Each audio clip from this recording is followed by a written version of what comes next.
everybody. Welcome to Adrift in Aldhalor, our weekly actual play show set in our homebrew world of Aradunai. Our music is licensed through Musicbed.com, a great service if you're a content creator and need some licensed music. That's good and not bad. Check it out. Not a sponsor. And our ambience when we use it is usually through Syrinscape. Occasionally it is through TabletopAudio. But I want to bring Shannon in here to talk a little bit about our partners. That's me. Yeah. I am the Shannon. Yes. Hello, everybody. Happy Monday. Hope everybody's doing great. Yes, I'm going to talk about our partners. And I'm going to start with Arcane Spectacles. They are back for the holidays, and they've got their personalized D&D themed Christmas ornaments ready, and they've got some new patterns. They are gorgeous, and they will be a critical hit under your tree, and their top-notch tabletop RPG accessories will give you an edge in battle. Customize their ornaments with your party's names to show off your adventuring party like never before. Don't miss out on your chance to level up your tabletop experience with Arcane Spectacles. Visit them at arcanespectacles.com. Next up, whose phone was that? Who didn't silence their phone? Michael? Who do you think? Next up, we have Underground Oracle Publishing. They are a best-selling, any-nominated TTRPG publisher building new and exciting settings for the cipher system of every genre that you can imagine. Each setting includes everything you need to explore its unique world, including lore, species, descriptors, foci, creatures, ciphers, artifacts, and all of the rules that you need to play. For as little as $3, you can join their Patreon and help shape each of the worlds that they create. And if you join their Patreon before tomorrow, there's a Black Friday special to get a bunch of 30% off shard subscriptions, 500 plus discounted D&D titles. It ends Monday today. It ends today. So go now while watching. That's weird. Yeah. Cyber Monday deal. It's in our Discord. Great. Beautiful. Next up, we have Edward Yorke. He is our character artist. He is an illustrator based in the UK who makes art for games and books. To visit his portfolio and get in contact with him, visit eyorke.com. Last but not least, we have 1985 Games. They create affordable, accessible, high-quality accessories for D&D and other tabletop role-playing games. Sean uses their NPC cards. Do you have anything you'd like to say about them? Other than they're good. They're very good. For your games. I've used pretty much all of them. So I need to start making up my own NPCs, but they're great for giving you a little inspiration. And the way they detail all their stuff is a good way to make your own NPCs. Buy it. Woohoo! Yeah, buy it. And when you do, you can use the code ParadiceProd for 10% off your entire order. Couple of miscellaneous things. We've got recaps on Discord. I don't think this week's is there. It isn't, but it is written, so it will be. Fabulous. All the other ones are there. We are now caught up, so it's a very quick, easy way to get caught up on our current story. You can also find our previous story on YouTube, and you can join us in Paradise on Blue Sky, Twitch, Twitter, Discord, Instagram, and TikTok. All the places. We're everywhere, and we're going to be at PAX this weekend, and we're so excited. That's right. Shannon and I will be at PAX this weekend. Yes. So come say hi. We'd love to say hi. Yay. Hi. Hi. Oh, not you, Michael. Not Alex. Damn it. They're not letting me go to PAX. Well, and I wonder why. We don't allow Mike to come. Yeah, me neither. Yeah. Just kidding. They can come if they want. But they're gremlins. Yeah. I haven't burped once, ma'am. Excuse you. Yes, you have. Not this today. Just proving that I'm human. Shall we? Let's do it. Okay. Does Sal burp? I guess not. He doesn't have a mouth. No, you have to program it in. Like kind of like a Tesla with a fart. You have to install a mouth first. I guess he could make the noise once he starts making noise, because he doesn't make noise right now. That's true. But tieflings don't burp. Let's Progress. Digest. Move forward. Let us digest. Last we left off, Iron and Mana met with the foreman of the mining operation, Irving, in the town of Stony Heath. He explained that the Aradunai have held the mine for the last few months with the help of an armed faction of workers known as the Cutters. That they've released all of the miners, the last of which was named Dougal, but kept Diana Nettle hostage. And that the Aradunai demand safe passage out of the mines with the artifact that was discovered there. Irving seemed eager to end the occupation of the mine, but unconcerned with the artifact. He was willing to part with it, but the owners of the mine were not. He explained the investors meet in the Guildhouse byway, but the meetings have been impeded by the presence of protests led by the famed bard Fiora Bendaga, also a member of the Aradunai. The party decided to visit Dougal's favorite drinking spot to question him further. The party found the Rat's Cup bar in an area known as the Warren, a system of tunnels and sewers beneath the tiered section of Stony Heath, a dingy and dim location known for its late-night excesses. Despite the dive nature of the place, the bugbear barkeep Anders sported a flamboyant attitude, and he slung fancy drinks he dubbed experiences, while answering questions about the town's factions. He particularly stressed the violent streak behind the Cutters and their continued vie for influence and power. Soon enough, Dougal entered the bar, and Jaquet took the lead on interrogating him, with sass in tow. It began as a friendly encounter, but quickly descended into intimidation, as Dougal revealed himself to be on the Aradunai and the Cutters' dime, having betrayed his fellow miners. He's been providing food and supplies to them to extend their occupation of the mine, while 2 other miners served as runners between the occupiers and their allies outside. He offered to help the party infiltrate the mines in exchange for not revealing his treachery, given that the Cutters penchant for violent vengeance. As Dougal put it, with your head between 2 stones. The party split up from here. Jaquet and Fyrn head to the Guildhouse byway to speak with Fiora and see if they can meet with the investors. Bruce, Septimus, and Saskia head out of town to investigate Diana Nettle's cottage in the nearby forest. At the byway, Fyrn put on a show of defiance against Fiora, claiming she did nothing but talk. Jaquet wove this argument into a show of solidarity with the workers' plight, and agreed to meet with Fiora later. After she clued him in on where the investor meeting was, Jaquet cast Dimension Door with his new magic walking stick to teleport him and Fyrn into the meeting. Inside, they demanded information from the mayor and the mine's investors, but also promised that they would resolve this situation. Jaquet mostly wanted to introduce the party with this little show of spectacle.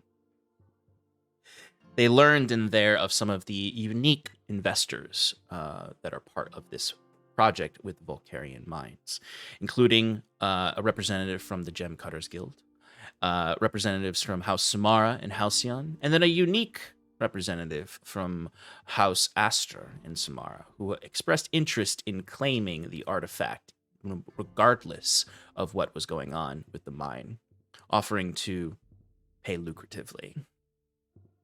Elsewhere, the others discovered more about Diana's research. She was following a particular star in the sky that seemed to be getting closer to Aradun.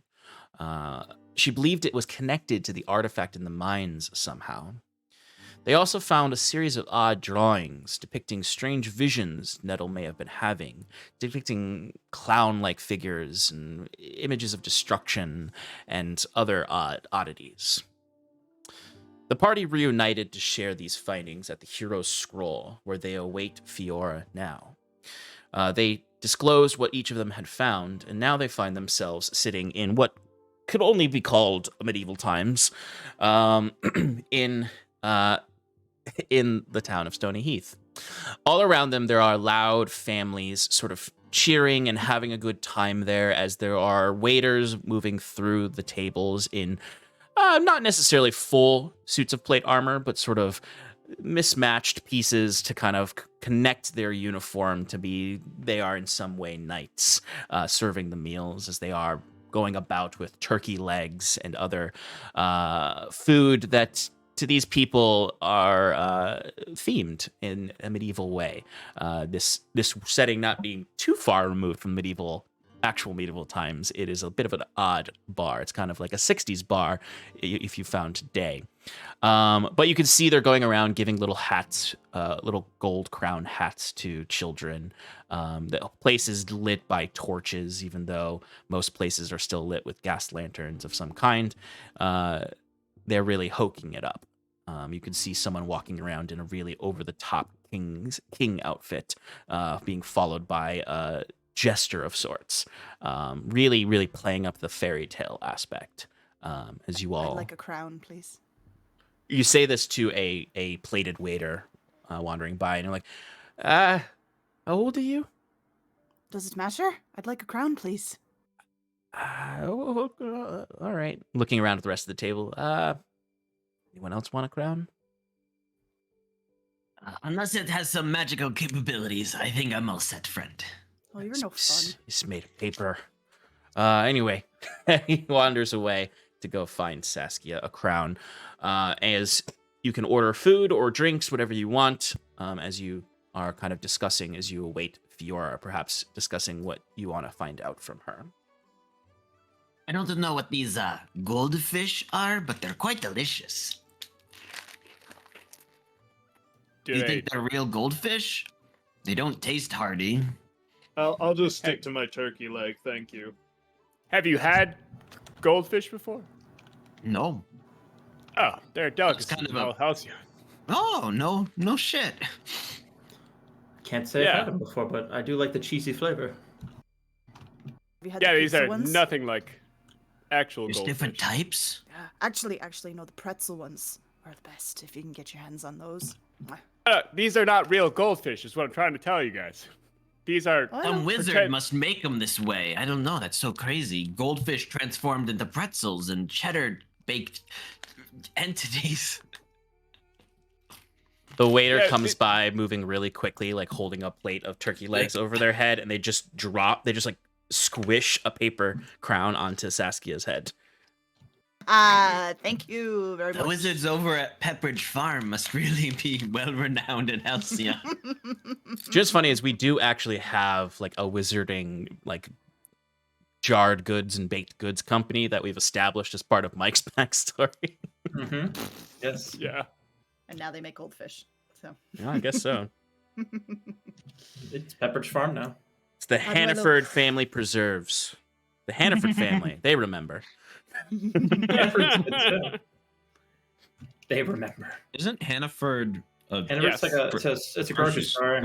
It's in Maine. Yeah. Oh, is it really? Yeah. Well, There's some in Connecticut too. they're also a wizard's snack company.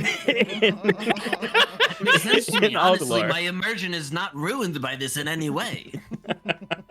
We're giving them free advertising to our 2 viewers. You know what? I may have actually We changed spell the it name. with an I instead of an A. Payas. Anything? Can you imagine? First actual play sponsored by Maine Grocer. Oh, I'm sure they're owned by the large conglomerate that owns all grocery stores. They probably, that's probably true. Anyways, my friends here at the table with me, enjoying these meals of fantasticalness. Where's that Fiora girl, huh? She said she'd be here, and she's not. Hey, Fyrn, do you have like a thing for her?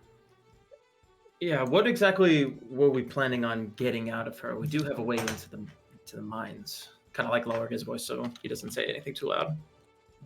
Well, when I first met her, she seemed, very knowledgeable with the Aradunai. I thought that maybe if we talked to her, we would be able to figure out more about their motives and maybe the reason why this is all happening. Maybe she knows more about the ones that are in the mines than we had previously learned. She kind of, she seemed nice when I first met her, but she kind of ghosted me when we first met, and I don't know. Again, Fyrn, I think you had very high expectations for this woman, okay? They can't be everything, that they can't be your mom and your therapist, She's just a woman. Yeah. All I'm saying is, I left a note. She could have left a note. It's that You simple. left a note for 2 days Yeah, and then you took it You said away. you took it back. How would I don't think she saw the note. No, I gave her plenty of time. Debatable, but regardless, Fyrn's right. We should talk to her and see what she knows about the Aradunai inside the mines to better prepare.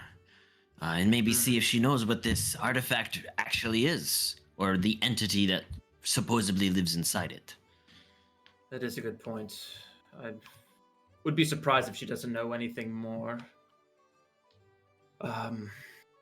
She definitely has connections to the people inside the mines. She was quite well known from the area that I grew up in. Yeah, Mike, like, she's the most famous person besides the governor in the Aldhalor Islands. Like, she is performed in every single Commodore's land. She has performed in the capital. She's performed everywhere. The only person more famous than her here is the governor. Oh, damn.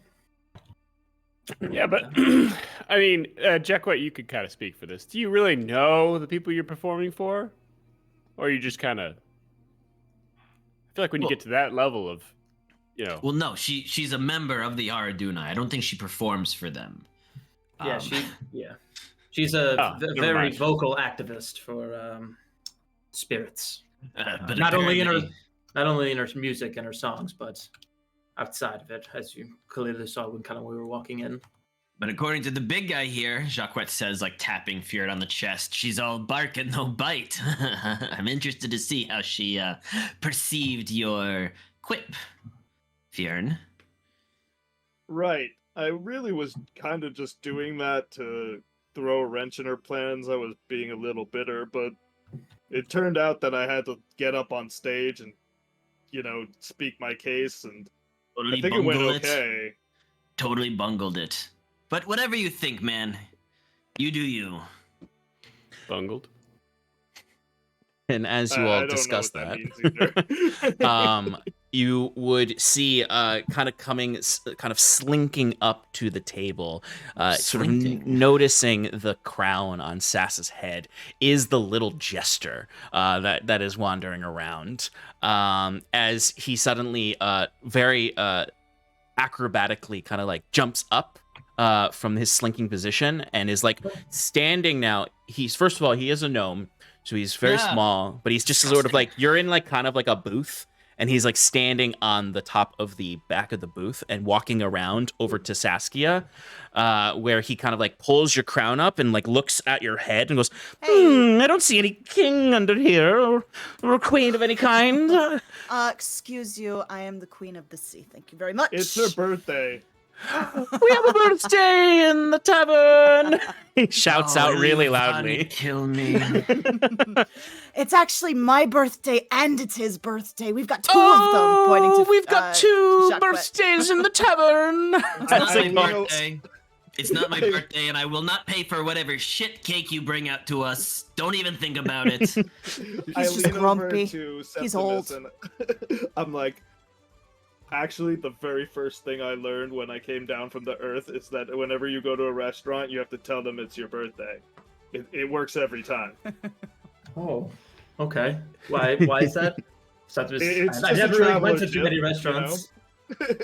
You see the jester, first of all, is like listening to everything. Like, you can't keep this guy off of anything you say, as he sort of like lays himself down above Septimus, like on the headrest of the booth, and goes, because you get a free cake, that's why. As he then jumps up and twirls around, and you just see clapping coming towards your table is the whole No, retinue of the no, king no. and queen of the hero scroll, with like there's like two people in a horse costume with a knight standing next to them pretending to ride it. Like, there's Amazing. absolutely this is so is embarrassing for anyone lovely. who's not into it.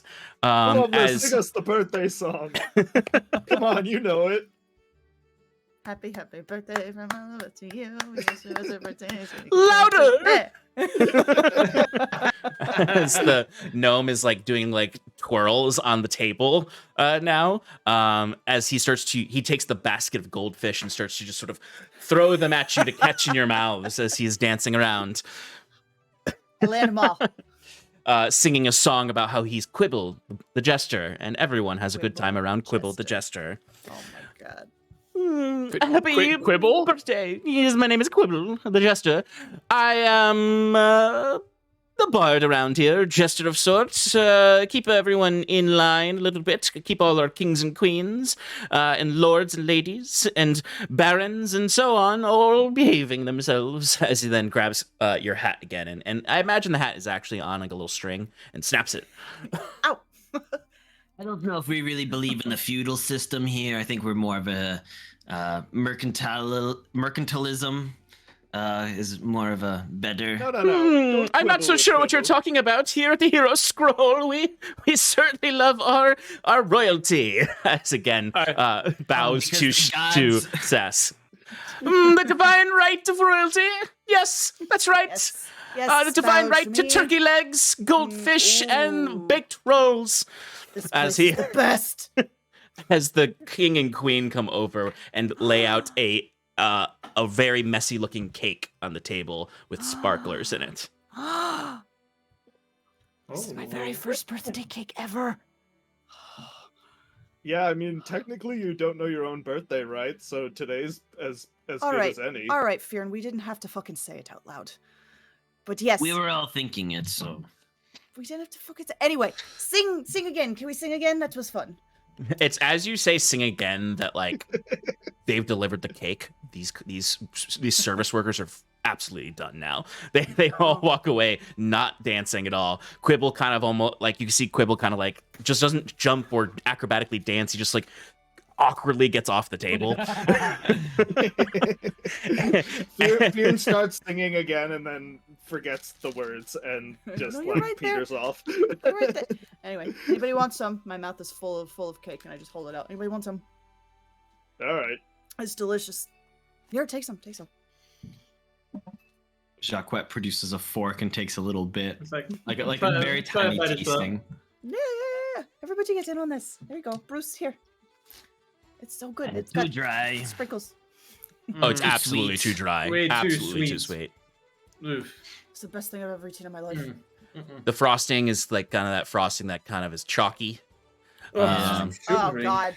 Like This they is just worse left than- it out. Shannon can't even hold No. it. She's like, no. This is worse than your lollipops, Bruce. Hey, Wait a minute. lollipops are His pretty good. lollipops are pretty fucking good. I'm talking for myself. I don't really like sweets too much. It's too sweet. It's too much. Oh, you just haven't had enough. Here, have some more. Here. Here. No. All right, I'll take it from him. All right, there you go. Here. And it's as this absolute deluge of cake goes around that Jaquet, you would catch eyes of Fiora walking into the space. As you do, you would even hear like Quibble goes, "Oh, Lady Fiora's joining us tonight, everybody. Perhaps she'll sing a song." Ha ha ha. Oh, God. All right. And walks Quibbles goes off for a smoke break. as she comes up, sort of clapping her hands at the display and looks to Saskia. Happy birthday to you. Oh, thank you very much. Not actually like her some- birthday. You know what? Jaquet Fyrn makes a good fucking all point. you know. It might be my birthday. All right. Okay, Shut up and have some more cake. 365 days in a year, and we happen to get the right one. Those odds are not in our favor, friend. You know what? Ugh, Fiora, would you like some cake? Here, I've got plenty. She like very like as you put the cake toward her face, she like puts her hands out immediately as she's pulling a chair up to sit down. She's like, no. You sure? It's pretty good. I've had the sweets here before. No, thank you. All right, Um, more for me. She just sort of sits and lounges back in the chair as a waiter comes by and she taps them and orders a drink. She looks from Fyrn to Jaquet, then to the rest of you. Goes, so this is iron and mana, is it? More or less. Word travels fast. Nope. It's not more. We're literally iron and mana. Yes, that is correct. Well, where's Sal? I didn't bring him. He's Is he officially a member? Did we agree He's on our that? iron. He's our iron. Of course he is. Of course he is. Why wouldn't he be? wait a second. He Also, fought with like- us in battle. Never mind. More or less. Nothing. So yes, this is. Touche. Touche, Fyrn. My apologies. Well, oh, Sorry. you should eat it a little slower. I'm a little bit of a messy eater. Yeah, and a fast one too. You sure you don't want any? It's really good. More positive than when I got here originally. Look, we're But it a looks lovely lovely, bunch. and you look like you're enjoying it, so it must be good. Cheers. So, Fiora, we appreciate you coming to visit us. I believe we had some unsaid words earlier, and I thought it best if we could speak them out with all our companions present.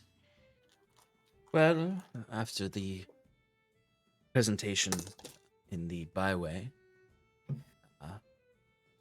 I thought it fit to at least hear you out. You're not wrong. News does travel fast. Also, how'd you get here to Stony Heath if you were just at the parade?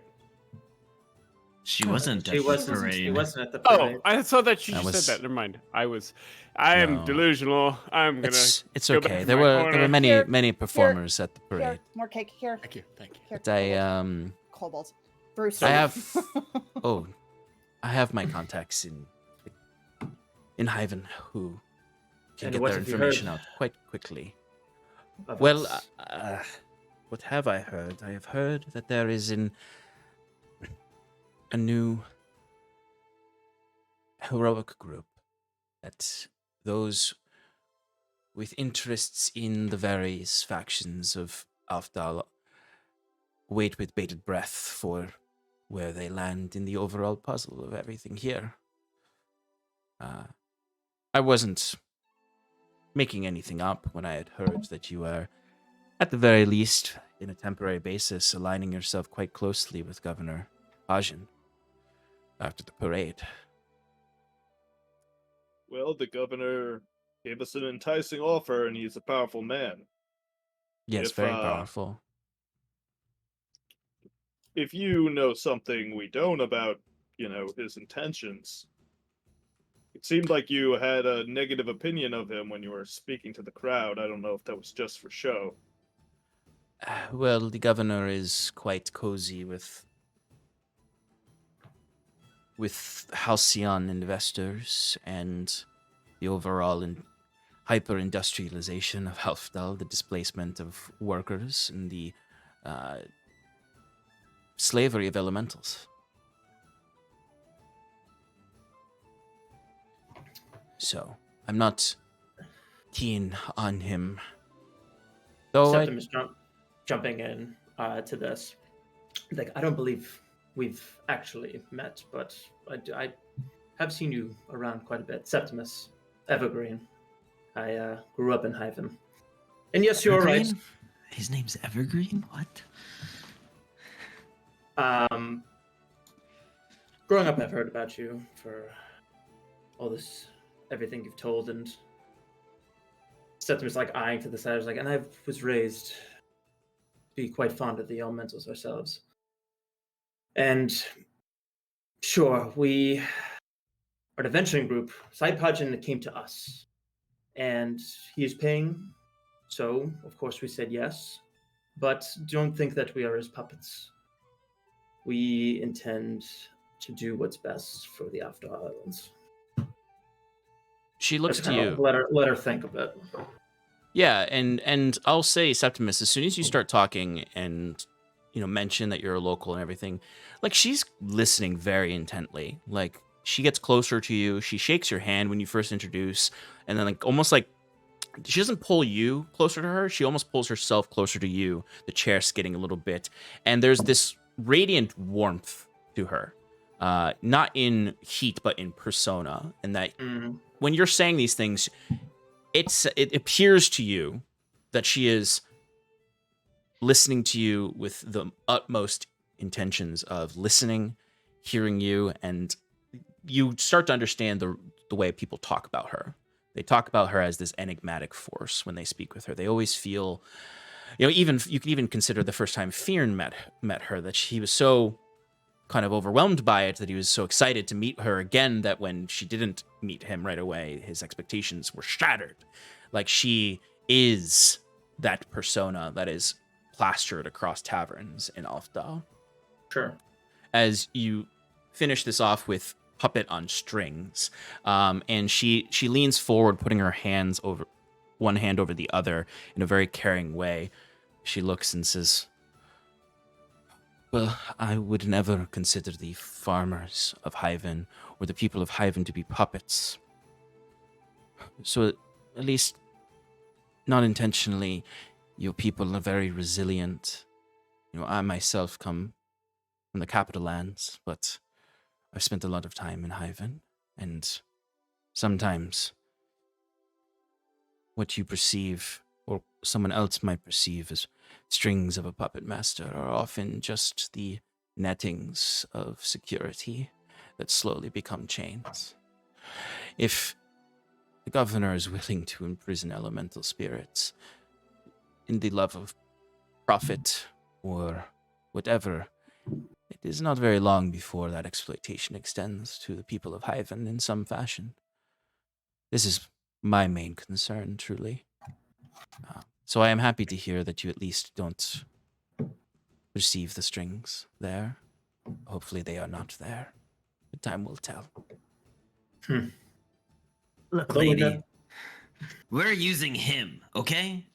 He's a means to an end to get our party where we need to be. To, Those who So- wish to quell the spirits are bound to get their short upcomings. The spirits are a powerful force, and if the governor expects that all of his, fancy, power and wealth is going to save him from the elemental forces that he's trifling with, he's got another thing coming.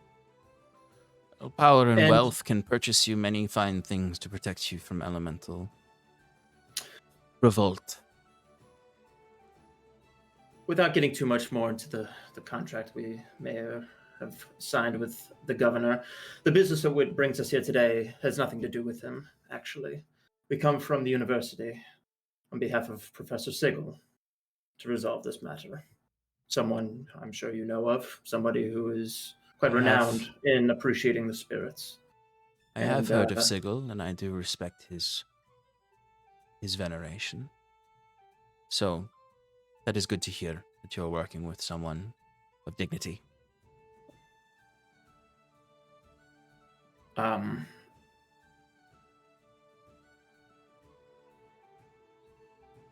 We want to know more about the people who are causing this issue. Do you know anything about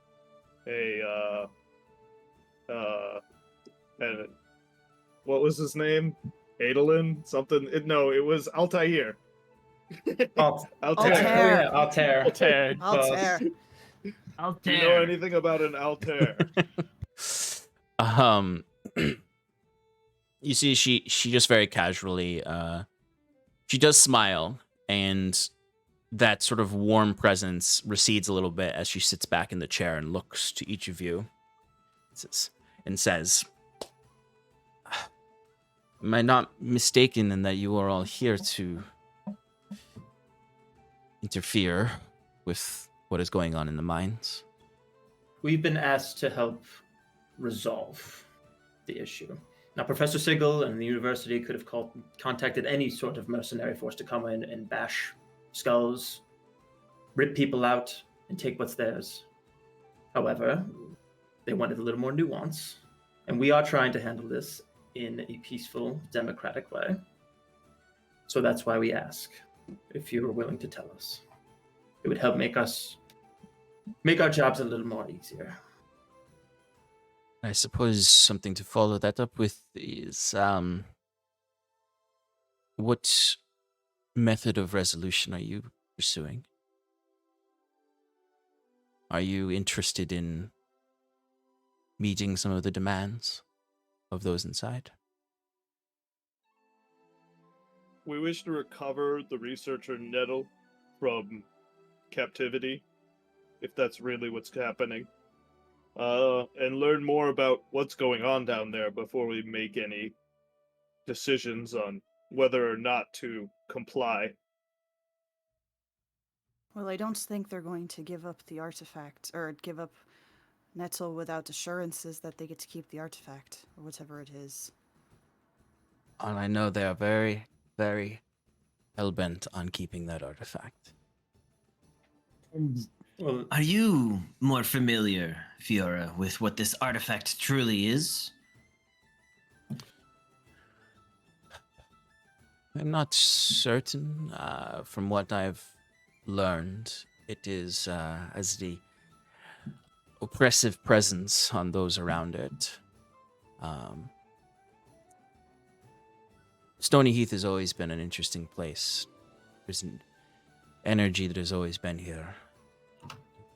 Perhaps it has had to do with this artifact below their feet.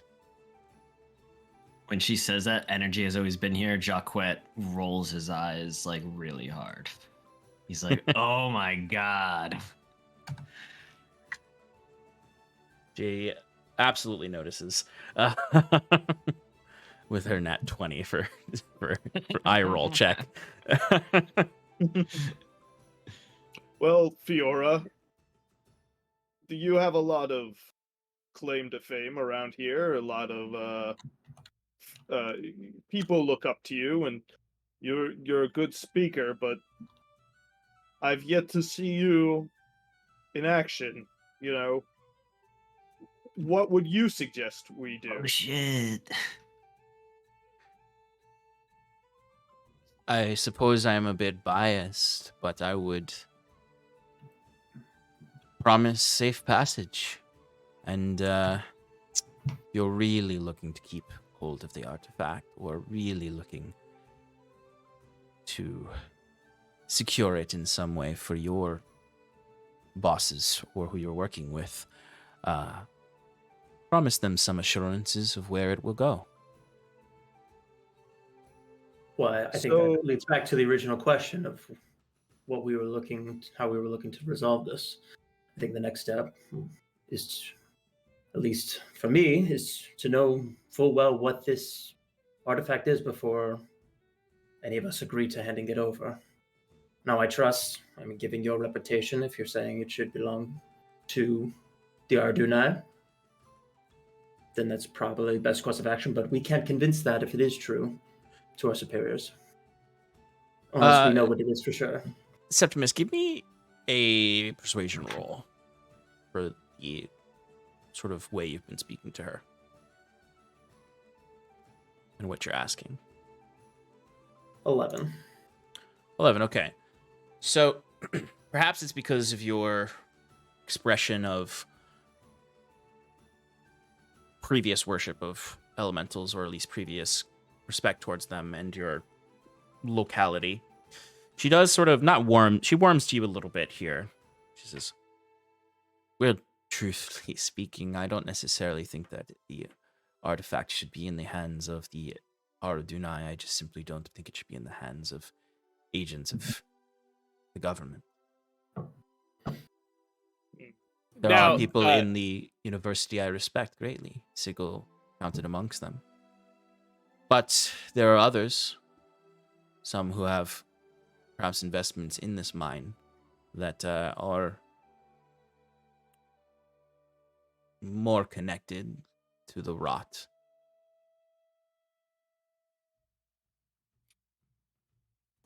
She looks to Bruce.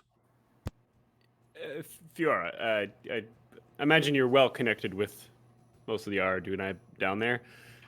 Is that a correct statement? I know who's down there, yes.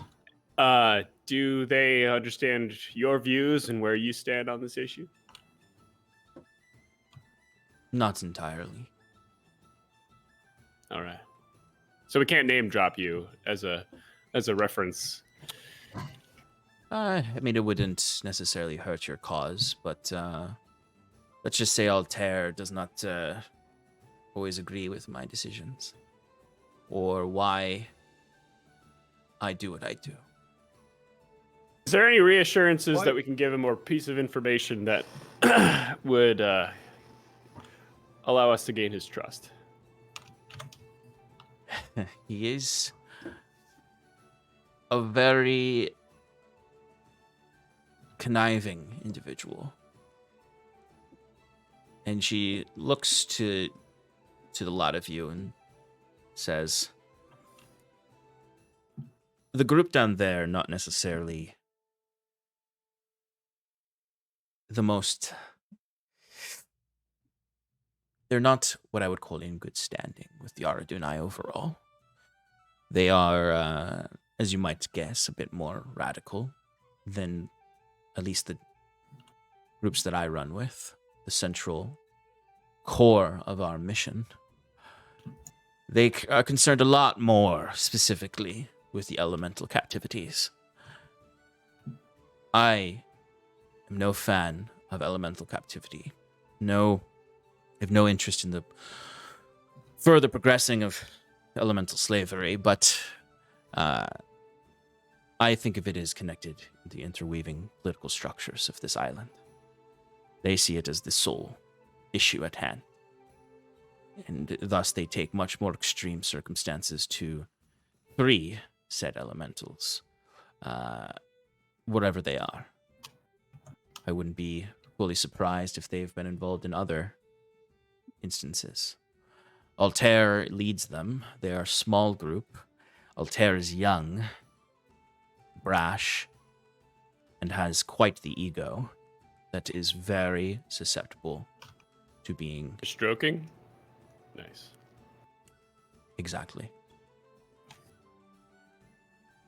Or They can feel to provocation. that as well. He's quick to anger. And those who are quick to anger don't always hold the loyalty of those that follow them if they see it as a liability. Those down there are not exactly... They all believe in the cause, is what I'll say. But Altair perhaps is not the best leader. He's manipulative and knows how to get into someone's mind, but he has his insecurities that are very susceptible. Well, getting back to the identity of what this artifact is, don't believe that we'll be able to convince you of telling us exactly what it might be. But I think maybe what I might ask is, obviously you have some sort of communication with them on the inside. Would you be able to send word, allow maybe for us to parlay?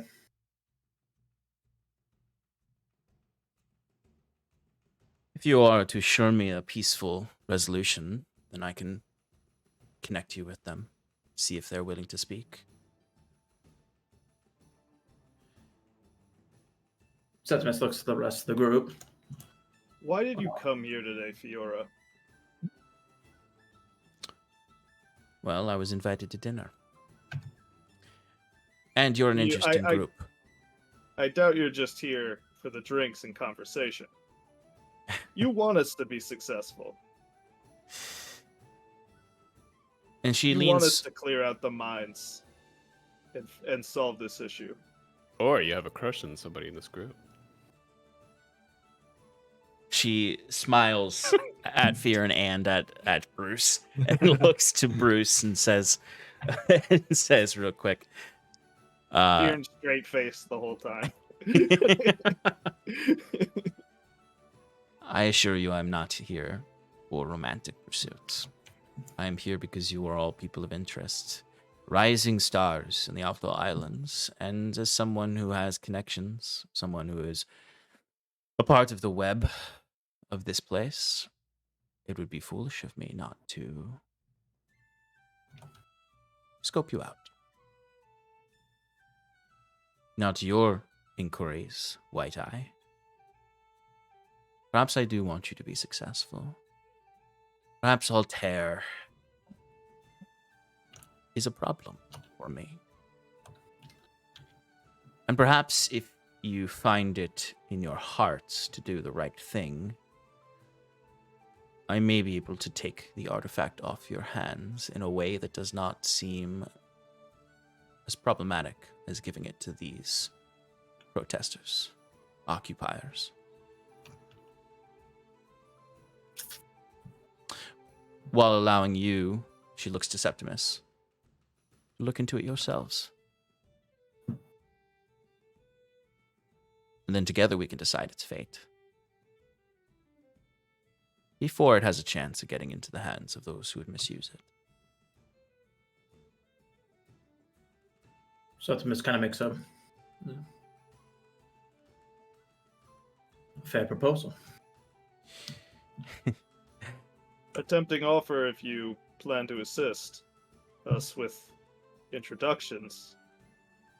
But perhaps, if you are offering, if we were to offer you up such a prize, what would we get in return?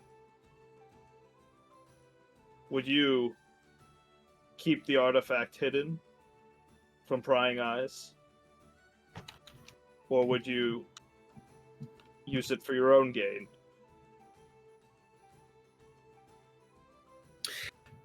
Septimus will kind of jump in and be like, I can, from what I have heard, kind of looking to her now, be like, I think Fiora's always been in a place of helping the common people. You do remember growing up, Dulvana would talk very highly of her. The People's Bard. And I said Dulvana just to see if she had a reaction at all. Give me an insight check.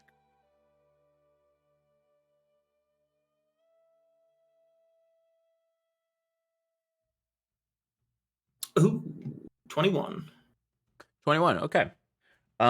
So I'll say with a 21, what you see as you say the name Dulvana is clearly the mind of someone who has met hundreds, if not thousands of people going through a Rolodex in their head until reaching a person that they have at least 70% confidence is the right person, and That's fine. giving Just wanted to you know a smile. Familiarity was it, because I know that they spoke briefly at the I forget the damn name. The outside town. Yep, Fairhold. Fairhold, thank you. And like Septimus, I'll say, especially with a 21, this is Fiora is someone who tries really hard to remember people, but does truly meet so many people. And she has a genuineness to her, and a warmth. That does, although at times, and Fyrn, maybe you think of this as she sort of says the next bit, she's kind and warm, but has a bite to her, at least with her words, thinking about the Byway, and some of the songs that she has sung before. As she says, the People's Bard is a nice name given to me by, thankfully, people, and not managers or advertisements. I know that feeling. I like to do what is best for the people, whatever it is.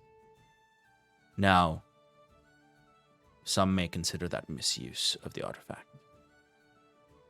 I'm interested in what you would think. I don't know as much about the artifact as I would like, just as you. So I'd like to learn more. And so would I. Hmm. Now, as far as getting us an audience, maybe perhaps persuading it to them that maybe a few of us attend, as to not seem threatening. That is fair. I can send my runner in to see if they're willing to meet with you. Oh, your runner? You mean Marion? Marion or Alden? Yeah, Or that's maybe right. the third one. No, Marion. not the third one. He's not a runner. Yes, Marion has been feeding me information. Trying to keep Aldhalor from destroying the image of our organization. And do you know what Alden is doing for them?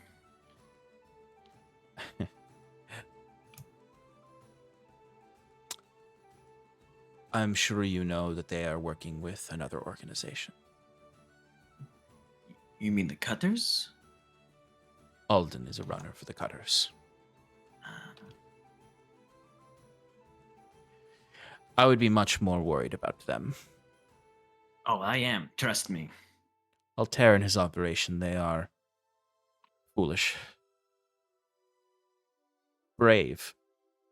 Bright even. But not very organized.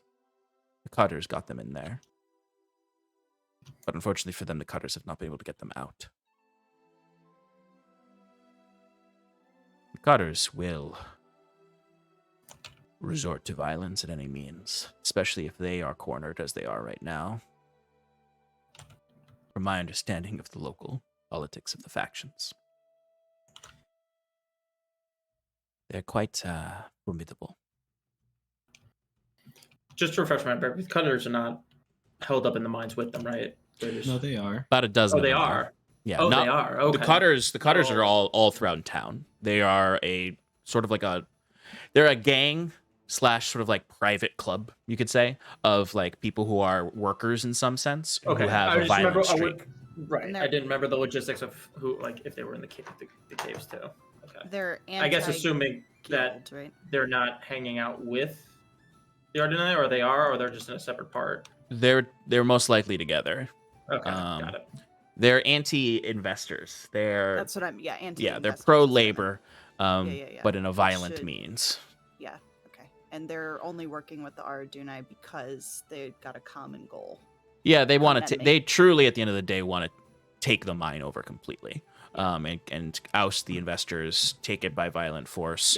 Yep. The thing is, though, is that they've been operating from what you've learned is they've been operating somewhat as a criminal organization here, and while it may have been started with good intentions, they seem to be a little bit more on the criminal side these days. It sounds like you don't trust that your Aradunai friends are in control of the situation down there. I know they are not. Well, then how do you expect us to negotiate with them? Whatever That's- deal we make, they might just turn around and... Fyrn, that keep is for us to figure out. We are here. We have been sent to negotiate with them. Well, what I'm trying to say is, if she wants this artifact, she's going to have to help us in a way that matters. Like men. Able-bodied people that are willing to help us resolve this issue. No. We are not going to start a labor conflict in the middle of this town. That is exactly what we're here not to start, Fyrn. I know you're itching for a fight, buddy, but let's try to contain that in a way where the least amount of people get involved. Look, we're gonna get that extra 5,000 silver? 500. Never mind, that's not that much. I don't really care. No, we're gonna get that extra 500 from Catamus, okay? We'll figure that out on our way back. You can get Altair on your side. And the other Aradunai within there. Those are your men. Against these Cutters. They don't want to be down there. They want out. They don't want to lose face. Be seen as a failed occupation of the mines. They could leave tomorrow. They'd have their way in and out. But this is too important to Altair. And I understand why.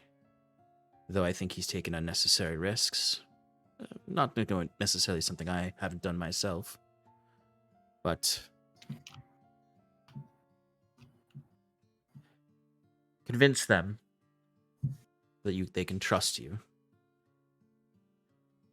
And then you're no longer outnumbered by the Cutters.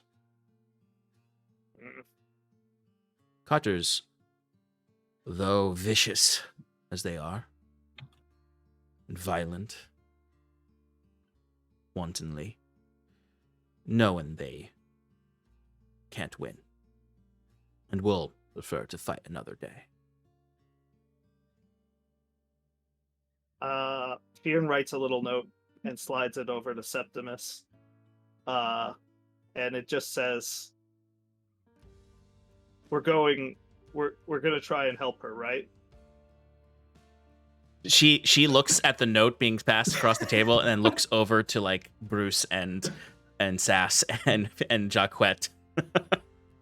Look, I don't think he's all developed up here, okay? He's still a child in some regards.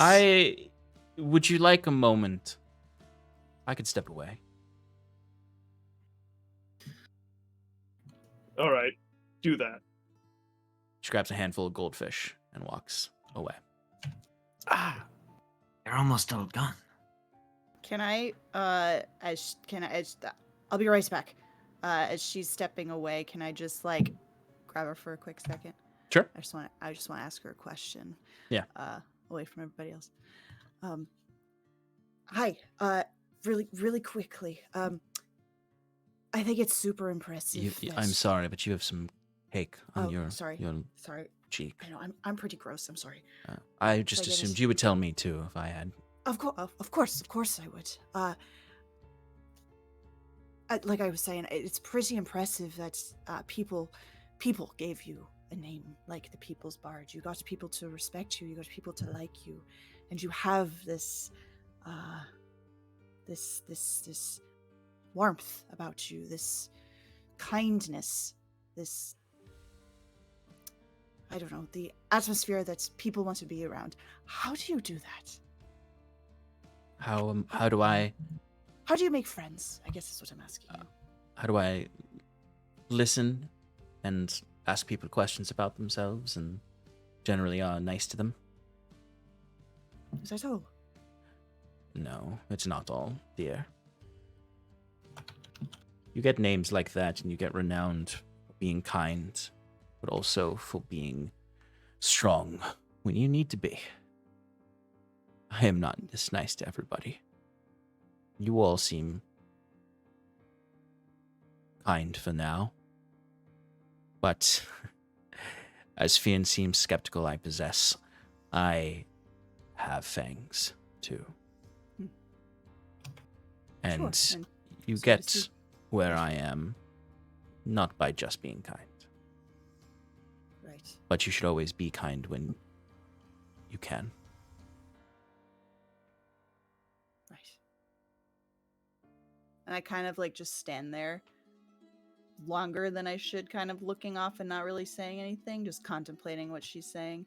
And then, right, sorry, that's Saskia, get your ass back over here. I'm coming. She gives you a pat on the shoulder and just smiles to you as she walks away further.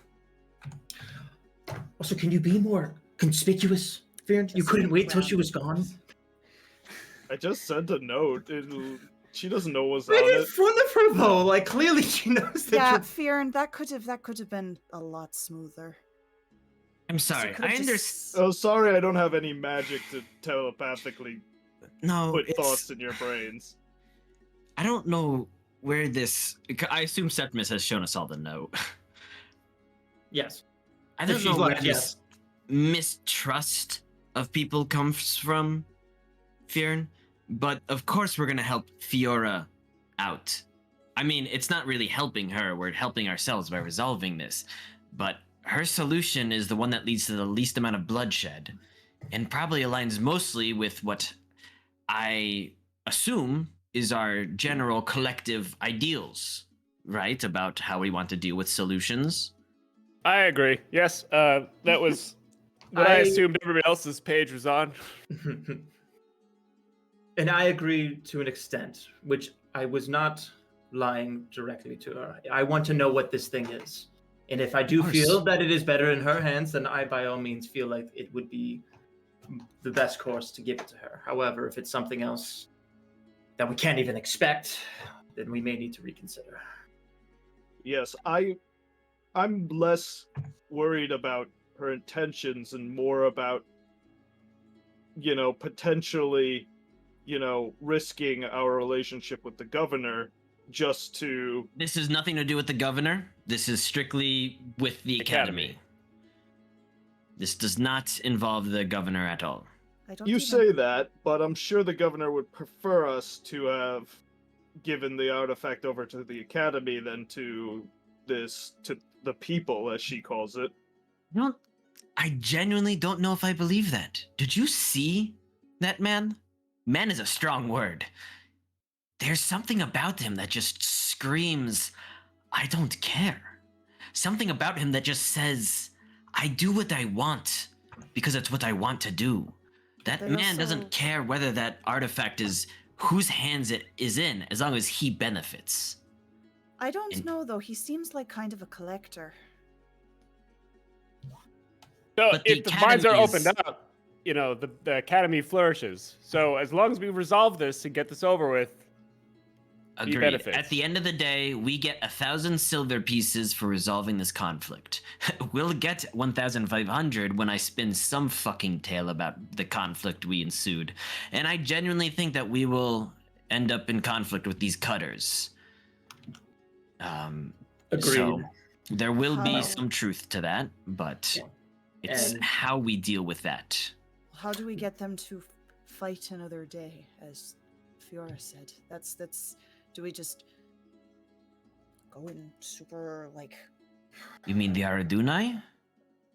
No, the cutters. You said the cutters don't. If they don't feel like they can win the fight, they will fight another day and they'll walk away. So how do we do that? I mean, Fiora once we said s- if we can neutralize the Aradunai or choose them to turn or leave, then I'm sure the cutters will realize that they're backed into a corner. I also think we could do plenty to limit their numbers before any encounter, Jaquet says as he's just kind of like playing with his nails a little to indicate that he has nefarious thoughts in his mind. Limit their numbers to make Sep- things more even. Septimus smiles and looks at him and is like, I was hoping that you were thinking something along those lines. What? Now, You Septimus. what? You? Well, I was about to say. my- What's our stance here? Are we getting violent or are we not getting violent? if it comes to it, I think that we should have many options in our arsenal before we encounter. We have no idea what's going on down there. Right. Getting back to what I was saying, I'd offered Fiora to mention that a few of us were going to the mine to lower their defenses. Whoever of us goes to parlay, the others can take our friend Dougal and sneak in undercover. I like that plan. that's Friend's a good idea. strong Good word, but plan. I understand what you mean. But I mean, there's some of us that are sneakier than others. I don't know what line we would travel. Dougal. From past experience, it might just be you and me going to speak, Yeah, and maybe alright. and maybe Fyrn as well, and leave those two to the sneaking. Or if you don't want to, if we want to present as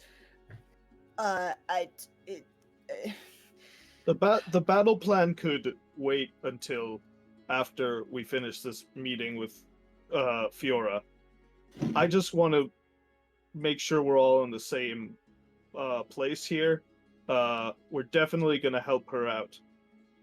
And, As long as it helps us. right. Would you all be opposed? The last time I spoke to her, I tried to get some information about my brother. He's involved with the Aradunai, but I don't know to what extent, and she seems to be the one to talk to about that organization. Maybe we could work that into the negotiations in some way. I feel like if you asked Fiora about your brother, she would give you that information. She hasn't yet. Have you Well, asked? Did you Did ask you her ask her? point blank? Absolutely. It was the first thing I did when I met her. did you write it in your note? Yep. Let's forget the note. Well, I'm saying if it was in the notes, then it didn't get answered, so he didn't get his question answered. Well, I met her before I wrote the note. there's no leverage here, Fyrn. Okay, we're not necessarily doing something for her. We're doing something for us, and she's the one that's helping facilitate some things. For the good of the people. And the party. You don't think risking our lives to collect that artifact is leverage for us? Okay, Fyrn, I don't know what you...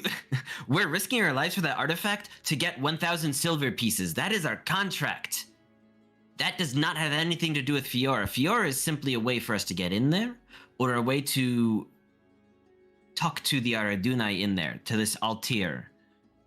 That's what Fiora is here for. She doesn't care. Well, she does, but I don't think that's Look, I think she's gonna give you what you want if you just ask real nicely. Hire drink. Yeah, sit her aside. Ask for. I don't It think could we just- have leverage on her, and I really hesitate to leverage whatever this artifact is without knowing more about it. Fine, I'll keep the two situations separate. I'll ask her on separate terms. It could just be she met you for the first time and True. wasn't I have really. no willing idea to what to do make of much. you. I don't think she makes much of me still. Well, you could try again while she's still here. So if we're all done, Jaquet says Yeah. to the group. He kind of waves Fiora back over.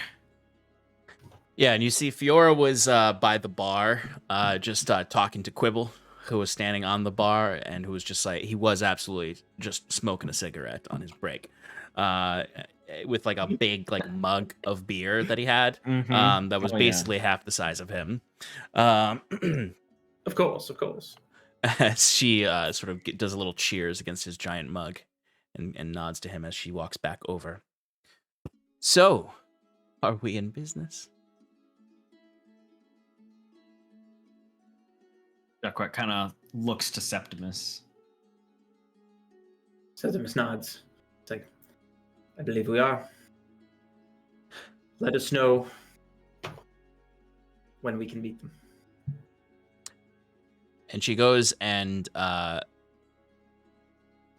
she goes up to you, Septimus, and goes to shake your hand to kind of agree to this. She's sort of standing, you're all sitting, and she puts a hand on your shoulder as you shake her hand, and she looks to each of you with a smile and a nod to each of you, saying, "Of course, I believe you've made the right choice today." When she says that and looks to Jaquet, he's gonna point up at her and goes, and after all this is over, I think you and I should have a talk. I've got a grievance in Hyven. I hear you have a similar one. Oh. A similar grievance in Hyven is usually one thing for folk. But yes, we'll save that for another time. For now, I look forward to working with you in this regard. I can have Marion sent in whenever you wish. I can have her sent tomorrow morning to check. When? and- Yeah. Oh, yeah. Tomorrow I wanted to check. Go on. And if they agree, you could meet that same day. Fantastic. Recollecting, when did Dougal say we can? He Tomorrow can afternoon. night. Okay. Perfect. Tomorrow. Yep. Tomorrow Okay. Basically, night, right? yeah, tomorrow, Yeah. like as soon as the Tomorrow sun night. sets tomorrow. is when Perfect. Dougal's Just wanted to going. make sure those lines. Yep. Perfect. Send word in the morning. And she stands up straight and looks to you all and says, "Well, the spirits thank you, as do the people. I have a surprise performance to do." As she Here? smiles to you all, she nods to you, Jaquet. As, If you need an opener or closer, I've got something prepared for a certain Nathaniel. she looks at you and she immediately grins, and like her eyes get wide. Like, this is a moment, Jaquet, without even an insight check, you can see that she is a performer at heart. Like, as much as she sort of entered this conversation as almost a political operative, she is eager at the thought of you performing. And she's, a place like this, I'm sure would let me do whatever I want. So if you are eager, Jaquet audibly laughs at that notion. if you've got something prepared, I'll absolutely happily have you Jaquet's open up for me. Touchard always has something prepared. Don't I you hear- mean Jackie Touche? And she smiles as Sass says that, as she she knows a lot more about you all than she's giving off. That is my stage name, I guess. I'll be happy to have you perform for me. Knock If 'em you're dead. ready, I guess have to go tell them. I was born ready, my friend. Fair enough. And she turns, she walks away, keeping eye contact with you, walking backwards before turning around in a flourish, very The moment eager she and turns excited. around, Jaquet's like, "Oh, I don't know if I'm actually ready. I've been thinking about it, but I mean, look, she beats me on the pipes, but otherwise, I think I'm a bit of a wordsmith." Well, it's a new town. Why don't you recycle material from Hyven? No. Yeah. A good bard never recycles. You don't know who has heard what and what has heard who. Do you need a lollipop to clear your throat? You know, kind of like a cough lollipop? What just hurt who? I feel like that's performance-enhancing drugs, but at this point in my career, I can't risk it. Fyrn Just like leaves Tom Brady. Oh. mid-conversation. He's gonna try and after she talks with whoever she needs to Mhm. talk to, Yeah. he's gonna go to the bar at the same time and order another drink for himself and a drink of whatever she had, and bring it over to her to catch her when she's not with the group. Yeah, you can see she's speaking with Quibble, and then another person comes up to the conversation, which seems to clearly be much more of a bar manager. They're in a normal uniform. They're not dressed up. As she just sort of, you can actually, all of you can see her pointing over to Jaquet as she's talking to this manager, as she gives this really, really toothy, cheeky smile, and nods to them, and they nod back as they kind of go off to get everything ready.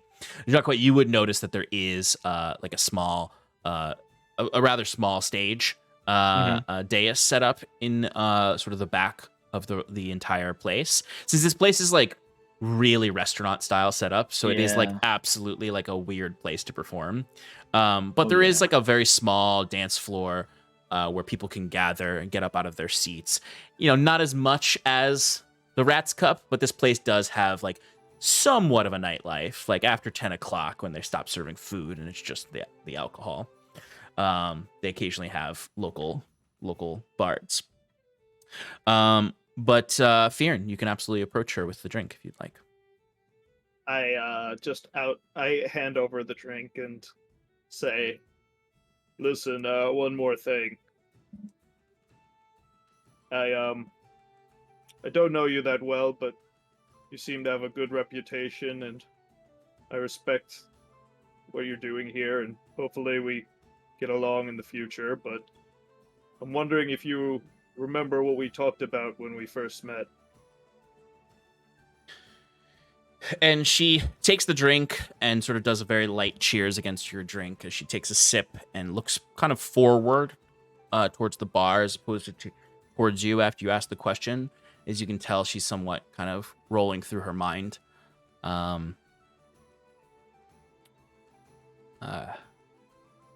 believe we spoke about your reverence for the spirits and where you come from.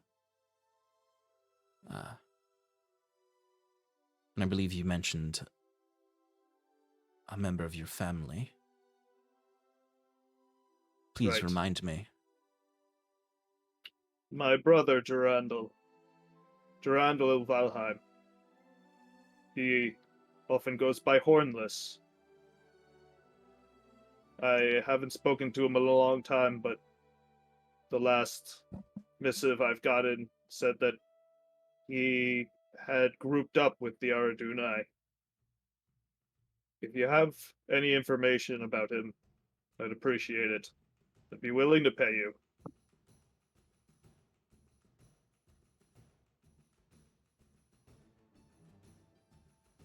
Well, since you are working with me now, and this is our second meeting as opposed to first,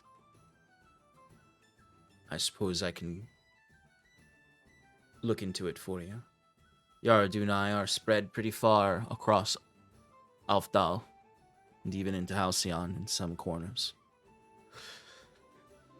This name, Durando, does sound familiar.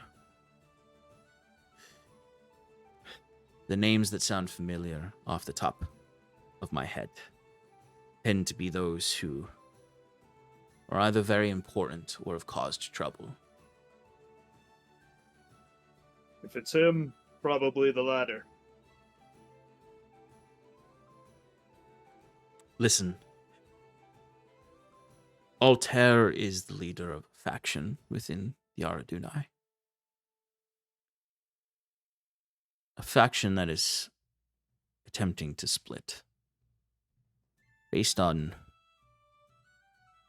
some visions or prophecies they have imagined. If your brother is who I think he is, you may be tied in with that. All the more reason to end this non-violently. Altair may know more. Hell, even his companions may know more. Now, regardless of how this goes, if we're successful, which means that we all come out unmaimed, or you all come out unmaimed, as well as hopefully all of the Aradunai within, I can promise to look into the location of your brother and his whereabouts. I'm certain some of my connections across Aldhalor will know if he is here on this island. I appreciate that. Now, what do you people in the entertainment business say? I think Gloveless told me this one. Break both your legs and arms? Fyrn, get your ass back over here. Yeah. I walk away without Shit. hearing a response. Excellent. It's at that point that the Jaquet, you would see Fiora sort of raises her hand to you to indicate, and she kind of twirls her fingers to indicate you're up. And as she twirls her fingers, you can see a little very subtle swirl of magic around her hand as the lights shift in the entire bar.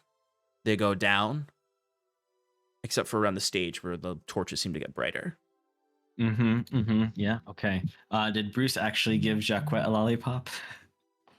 Yeah. Oh, okay, fantastic. So as he's like licking that and like chomping on it, now he's fairly aware of the magical properties of Bruce's Just lollipops. cocaine. He all of a sudden gets the haste spell on him, and he's like, "This isn't what he ordered." No, I haven't figured out that recipe. Can I start riling the crowd up and being like, "Did you hear? It's Jackie Touche's here. Did you see him? I'm so excited, guys! Jackie Touche is here." You can give me a charisma check of your choice to. Deception. That's why Yeah, I said actually, choice. It could be. deception. Yeah, that's my highest stat. Go for it. 23. Okay, so people are responding. Like you can see, like some of the people you talk to, like get up out of their seats and go and stand over by the stage. As you can all notice, Fiora is up there right now, and you see like people get excited when you're like, "Oh, Jackie Chase," like, "Oh," but then someone goes, "I heard Fiora Bendaga's here, and if he's with Fiora Bendaga, then he's got to be good." And sort of the rumors spread quickly as people get up, and you see there's some tables though that are just like families, so they're just sort of like great, as they're like cleaning their kid's face. It's too real, Sean. It's too real. I know. I went to a restaurant with you recently. As Fiora would get up onto the stage, and she does you can tell that she has the ability to be more subtle at times, but then also completely turn on the personality. As you can see, she sort of undoes the tie in her hair that was holding up the curly hair in a big sort of puffball, and it kind of all goes cascading around as her cloak kind of comes off, and she reveals the colorful bard attire underneath, the long vest that she wears that has sort of rainbow mosaic across it, and the more layered and eccentric clothing, the sort of rings across her fingers. Like, she really looked subtle when she was talking to you all, and now is like fully in character, as she smiles, that bright white grin contrasting against her bronze skin, as she just sort of announces, "Welcome, people of Stony Heath, of this royal establishment, this decadent feasting hall. A surprise performance by yours truly, the people's bard, Fiora Bendaga, speaker for the spirits, guiding you all to a lovely evening. But before I can grace you with some of my newest compositions, I have a friend to present to you. Someone new to these lands, but nonetheless has found some roots amongst the soil here. He is a hit in Hyven, I hear. Jaquet Touche." As she kind of starts the clapping, and everyone else claps in as she holds her hands out to you, Jaquet, to bring her onto stage. Touche, touche. So Jaquet, leaps and bounds up onto stage and does a little rat-tat-tat-tat on his hand drum, and he goes, thank you, Fiora. Thank you, citizens of Stony Heath. You have quite the lovely town here. Yes, it is quite magnificent. Yeah, the layers like a cake. I just want to cut into it and taste everything, but not like the cake here. Am I right, folks? What's wrong with the cake? It's delicious. Give me a persuasion or performance. Really? But 26. Does that give him an advantage? Excellent. You see most of the people do give off a big laugh. You hear actually the loudest laugh is from Quibble. And you hear it's not his character laugh, it's his real voice. Yeah. As you then hear like some parents laughing as well, as their kid is currently eating that dry sugary cake, as the crowd does immediately kind of warm to you with that joke. And so I think Jaquet does like a quick 10, both bit lyrical and bit stand up, as he's just performing, talking about how great Stony Heath is, and making light of the current predicament, but then being like, and even though your minds may be closed, Iron Mana is here to open them back up. Don't fear, my friends. We will resolve this conflict. A little bit of propaganda. Yeah. But getting everyone really hyped up. And then at the end of his, 10, if Fiora's like, all right, wrap it up. He goes, and if I may, I just have one more thing I'd like to say. This is a special song for a friend I made this morning. So excited. A man named Nathaniel. Does anyone know him? As if the parting of the Red Sea, a crowd opens up as you're looking across the group, and they all stare almost unanimously at Nathaniel, who is leaning against the bar right now, ordering his first drink, as he sort of looks and makes eye contact with you, mouth agape. This is for you, my friend. And then raps a little on the drum, and then minor illusions, so it's like a very soft, calming aura around, and he goes, in a town called Stony Heath, carved of rock and stone, there lived a fool called Nathaniel, who I'm about to own. And all of a sudden the minor illusion turns into flashing lights, as if by a mage hand the drum is keeping a tempo, as Jaquet goes, yo Nathaniel, you're a fucking disgrace, you stupid little shit, you got an ugly face, greasy and pimply and quite unbecoming, just like your height. Your hygiene's a shortcoming, and don't get me started about your brain. Every time you think, you cause yourself pain. You're a stupid little shit with a stupid little dick. You let the Sahagwin use it like it's lipstick. Some would call this a vicious mockery, but shockingly and universally, the people say it's a drollery. Excuse me. Now, I know that last word went over your head. It's probably because the women in your bed still pursing your lips, looking like a sucker. It's time to wean off, you motherfucker. And with these final lines, I'll end all the hate. You're a stupid fucking dumbass, incestual little shit. Nate? So let that be a lesson to y'all. Don't be rude to strangers, 'cause they might be a bard and write a song and be full of dangers.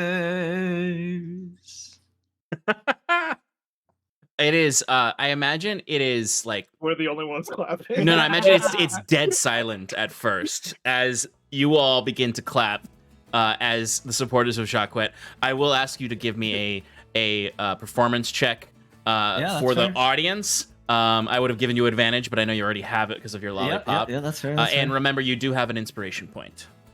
Woo, you suck, Nate. I got a 22. I think that's more than enough. Yeah, the audience is really quiet at first because they're not quite sure if they should join in the piling on. And then they all kind of look back to Nate, and he's still like standing there, fingers out, waiting for his drink, mouth agape, as he kind of like twists his head, like extremely confused, like almost like he's receiving psychic damage right now. As his eye twitches, and then someone shouts out, "Yeah, you suck, Nate. You're the fucking worst, man. Learn some fucking manners." Was that Colm? It is he Colm. doesn't leave the. Oh, okay. No, he doesn't leave the area. No, doesn't it was leave one of the lift. kids who was eating birthday cake. I will say, regardless of your performance check, there are several angry parents. Yeah, that's fair. That's fair. Like you can hear like one of them be like, "This is the kind of thing I would expect at the Rat's Cup, not the Hero's Scroll." But there's enough hype and cheers, and people are just sort of like, "Hey, I have nothing against Nathaniel, but that was really cool."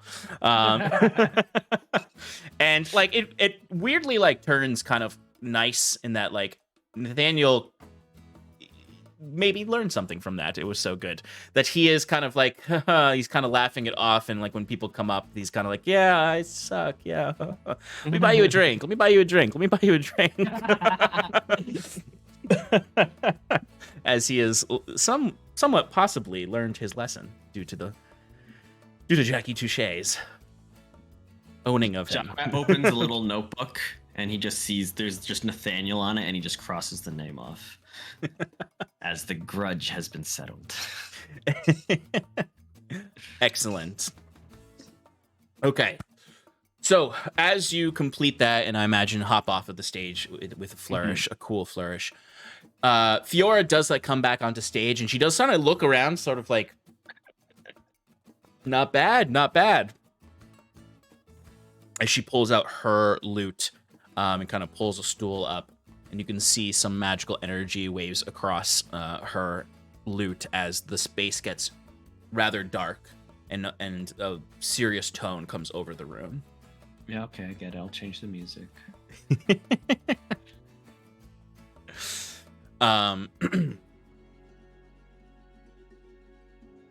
As she does that thing that artists do where they're just tuning a little bit and riffing a little bit before she does start this song. And it seems as though she's utilizing the magic of her bardic abilities as well to emphasize this song in a poetic way. Through the use of some sort of thaumaturgy, she's able to create a haunting tone to the plucks of the strings, almost as if it were reverbed and amplified, as we would have in our world, in a way that makes the notes draw out and sound almost like ghosts moving through her lute, as if it is the spirits themselves being channeled through the strings. As she begins a song that is at once uplifting and at once almost frightening as she goes through these lilting lilting stanzas before getting to the chorus each time, where it grows dark.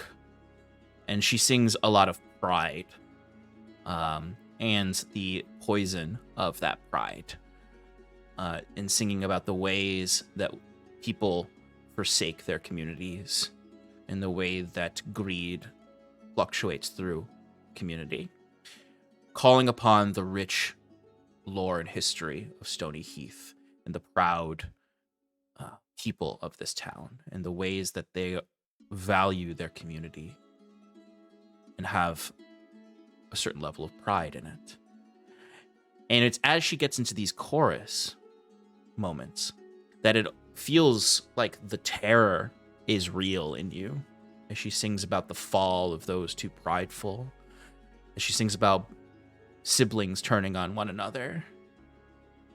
It has this effect that I'll say, Jaquet, just given your bardic knowledge, is magical.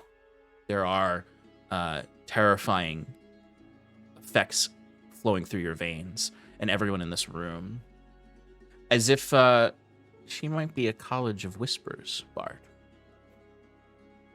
As you've heard of those who can weave true dread into their songs, but also mingle in the uplifting nature of music and entertainment. But with every moment of dread, the room darkens, but then is brought back up as the lights also come up with the lilting parts of the song, until it sort of concludes with sort of a call to action for having hope and relying on one another. And it is a type of dirge ballad that rises and falls and then leaves the room somewhat in awe at the end. Sort of a nice sort of balance with the not joyful, but silliness of Jaquet's diss track. There is this sobering effect to her music here, as opposed to the last time you saw her, where her music was joyful and uplifting. The room claps, and there seems to be genuine seriousness in the air for what is a silly bar. As you can even see, you look over and Quibble, standing on the bar top, is like standing there, like openly crying, with just sort of a cigarette that he puts in his mouth and then just starts clapping, like Orson Welles. As the room genuinely enjoys this moment before it ends as quickly as it came, just as she leaves as quickly as she arrived. Still an enigmatic figure, despite knowing her more now. And with that, I think we'll take a break. All right, folks, we will be back shortly. Stick around. We'll be back in a couple minutes or so to continue the adventure with our heroes. See y'all soon.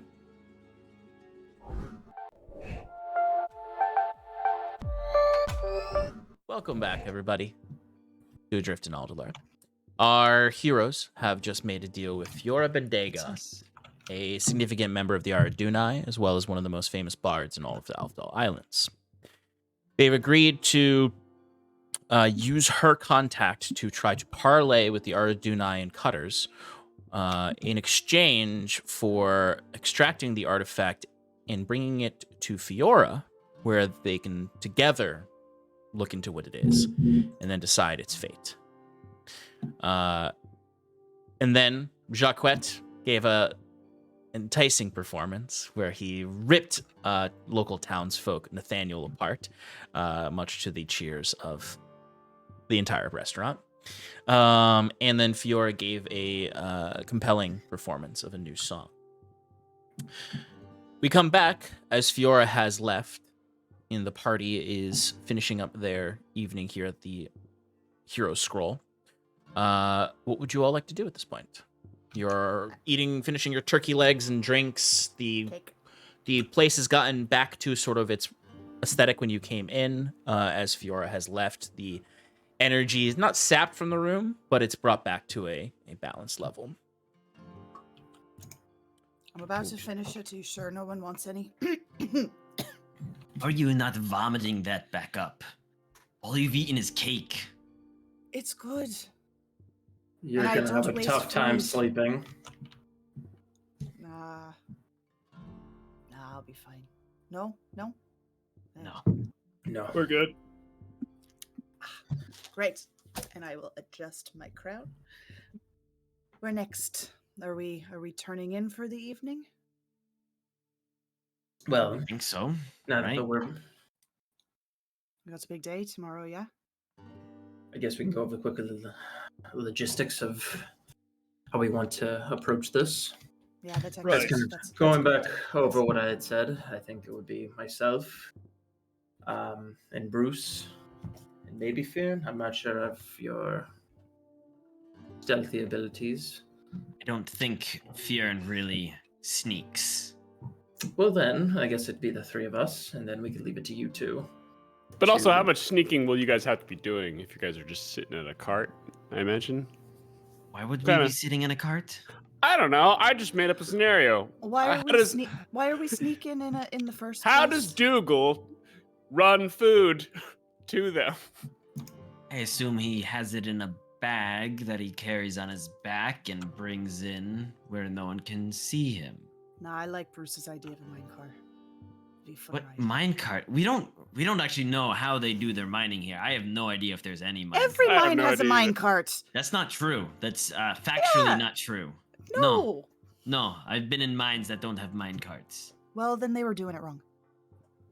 They were minor I operations. didn't expect you to a bit even know what a minor. mine Anyway. is. Jaquet. When have you ever talking been about? in a mine? Are you kidding me? I've been Anyway. in plenty of places you would never expect me to have been in. Why are we sneaking? I'm all for it. I just don't understand the necessity. Because it gives us the upper hand. It gives us a card left to be dealt. Kind of like gesturing to Jaquet, if I use that correctly. We don't know Well- what we're getting into in the mine. If we are out there exposed, say something goes wrong, the cutters decide they're looking to get rid of whoever has come to the aid of. Then we're The- not the all university's together, and bidding. there's- Right. So we're got it. All right. And Uh, the less we come out as up front, the less threatening we are. Also, Sure. so All right. Sounds So good do to you me. want? I'm a little confused. If I go with Saskia and Jaquet, I'll be trying to sneak around. But No, couldn't I we're just? saying you go with Septimus and Bruce where you don't have to sneak. That's not really Right. your style, anyway, right? You You could like be to the be up muscle. front and You be could be the. intimidating. You're not wrong. I mean, I don't know if you want intimidating though. You just told me that you wanted to look unassuming. Well, I will take the role of speaking, and you could be there. Just be yourself, Just, Fyrn. yeah. Also, they most Actually, certainly no. will have heard about the tall blue tiefling that's part of Iron and Mana. Yeah. You stick out like a sore thumb. Helpful in some situations, but not in here. wait. So if they know that Iron and Mana is coming, then they also are going to wonder where's the other two. We're sick. Well, because Had as too I much said, cake. Sorry. as I We have said stomachache.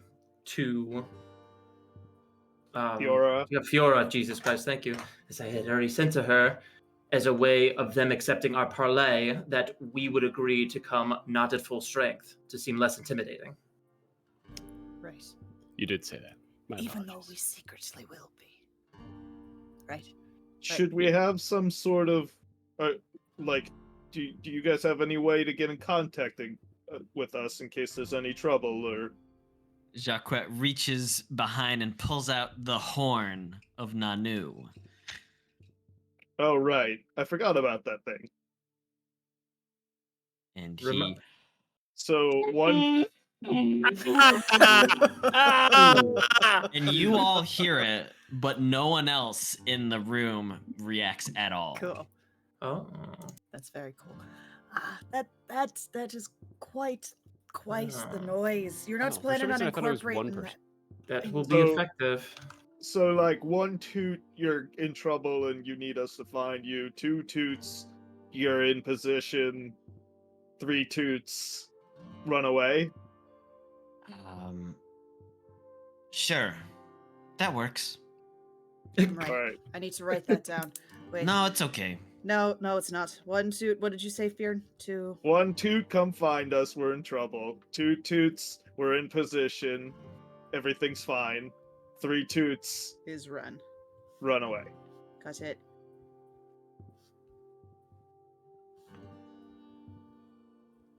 Okay. So you got your toots in order. 1, 2, buckle my shoe.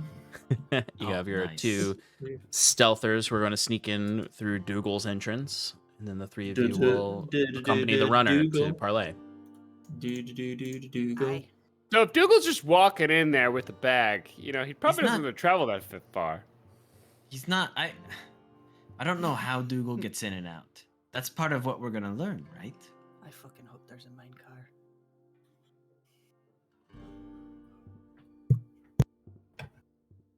Okay. Yeah, we'll find out. All right, take your bets. Who thinks there's a minecart?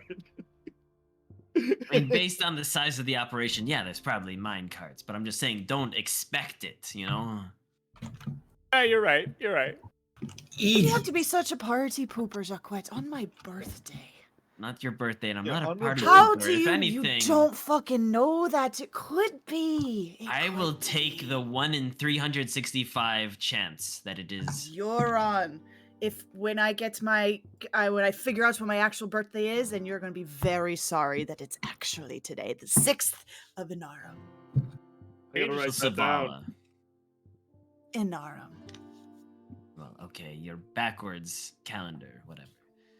Sure, fine. And Jaquet reaches out a hand and shakes. He goes, "What are the stakes?" You tell me. This is your territory. Guys.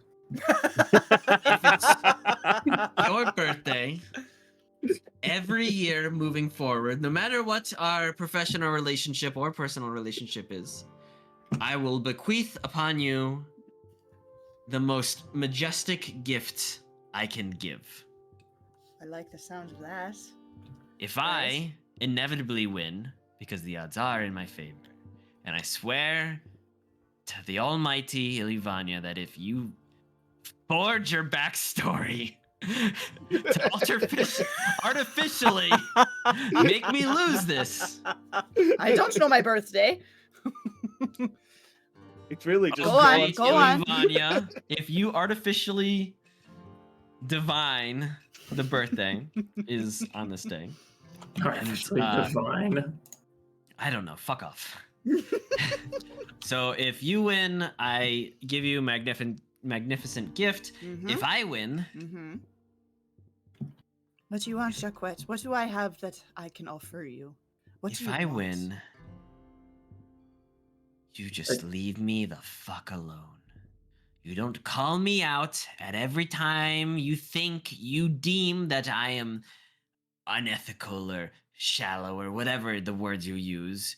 You don't be like, why do you gotta be a party pooper? None of that. You just assume that I have said the right thing and you agree with it. How's that? Already shook. Deal. Hey, wait, before you make the deal, what did you ask him for if he wins? Or if you win? If she wins, I give him the most magnificent gift every year on her birthday, regardless of our professional and Which it is today, personal. the 6th of Inarum. But wait a minute. But how are we going to settle this? Yeah, and what about loopholes? Like, what if time magic's involved? Look, What if I'm she was not a never born? fiend, and as far as Yeah, I'm what if concerned, you're not she's a a fae. clone? I'm a ghost. So there's nothing here that would create that hard of a thing. If you pull some fucking bullshit, Saskia, it's gone.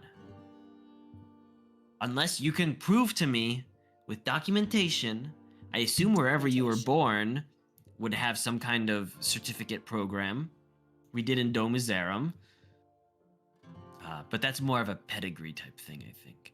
Anyways, yeah, if you could if- find two if really I- convincing actors to be As your as parents. Septimus was built on a farm, I was like, what?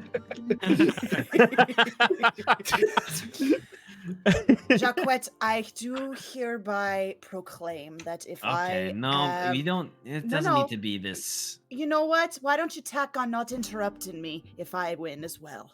Let Nope, me say that's- my nope. fucking piece. No. I never happen. do hereby swear Do that hereby if swear. I lose this agreement, I shall leave you the fuck alone. Jaquet puts a glove on to shake your hand. You don't have any gloves. That's part of your name. That name is based totally on fallacies. I don't know where you came up with this concept How of are me you gonna being put gloveless. gloves on and your nails just stick right through it? It doesn't make any sense. They're nailless gloves. They have holes for my claw. Actually, they're retractable. Yeah, Fuck I was you. about to say they're retractable. You Okay, always got him out.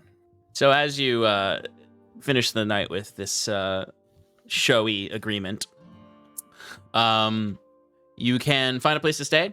There are some rather humble accommodations here at the Hero's Scroll. Themed, seem to be for those who might have birthdays here. They go in and sleep in what is actually pretty cheap, but is dressed up to look like a really nice royal bedroom. You can also They get the happen to servants' comp quarter. for the birthday. No. They have the servants' quarter experience, where you can, for much cheaper, sleep in much more humble accommodations. Sorry, I thought the Hero Scroll was like the place to go. It was like the nicest place to go in Yeah. Heath. So I imagine Jaquet's like up with like the tavern owner. He's like, I'm sorry. Your penthouse suite? You see, we don't really have a lot of use for penthouse suites. We used to have a really nice room, but I mean, no one bought it. I mean, we've got the birthday room. I mean, I'm sorry, He's the birthday room. the royal No. celebrant room is our best room. It is got all the accommodations you're Celebrant. looking for. It just I don't doesn't think have fucking free booze and a bath. What do you freaking think we are, man? I think No, I did not think this after coming here, but I was under the assumption you were the high-end establishment of this. He bites his Hey. tongue to say mediocre town. Of this Nicest establishment. We are not, if you're looking for city accommodations, I mean, we're a pretty big town, but we're not a city. You're looking for something from fucking Hyven and you're in the Rock, you're not going to find that here. We don't have a lot of travelers who come through. We have a lot of very, very just okay accommodations. And we do have the nicest accommodations. Get the birthday room. It's my birthday, Jaquet. Fiends and hells. I'll take a birthday suite for myself. Because it's his birthday too. Can we It's sing not to my him? birthday. No, I actually have a birthday, and I know very damn well what day of the year it falls on. What day is Because I it? didn't make a pact with some hellish creature from underneath the waters.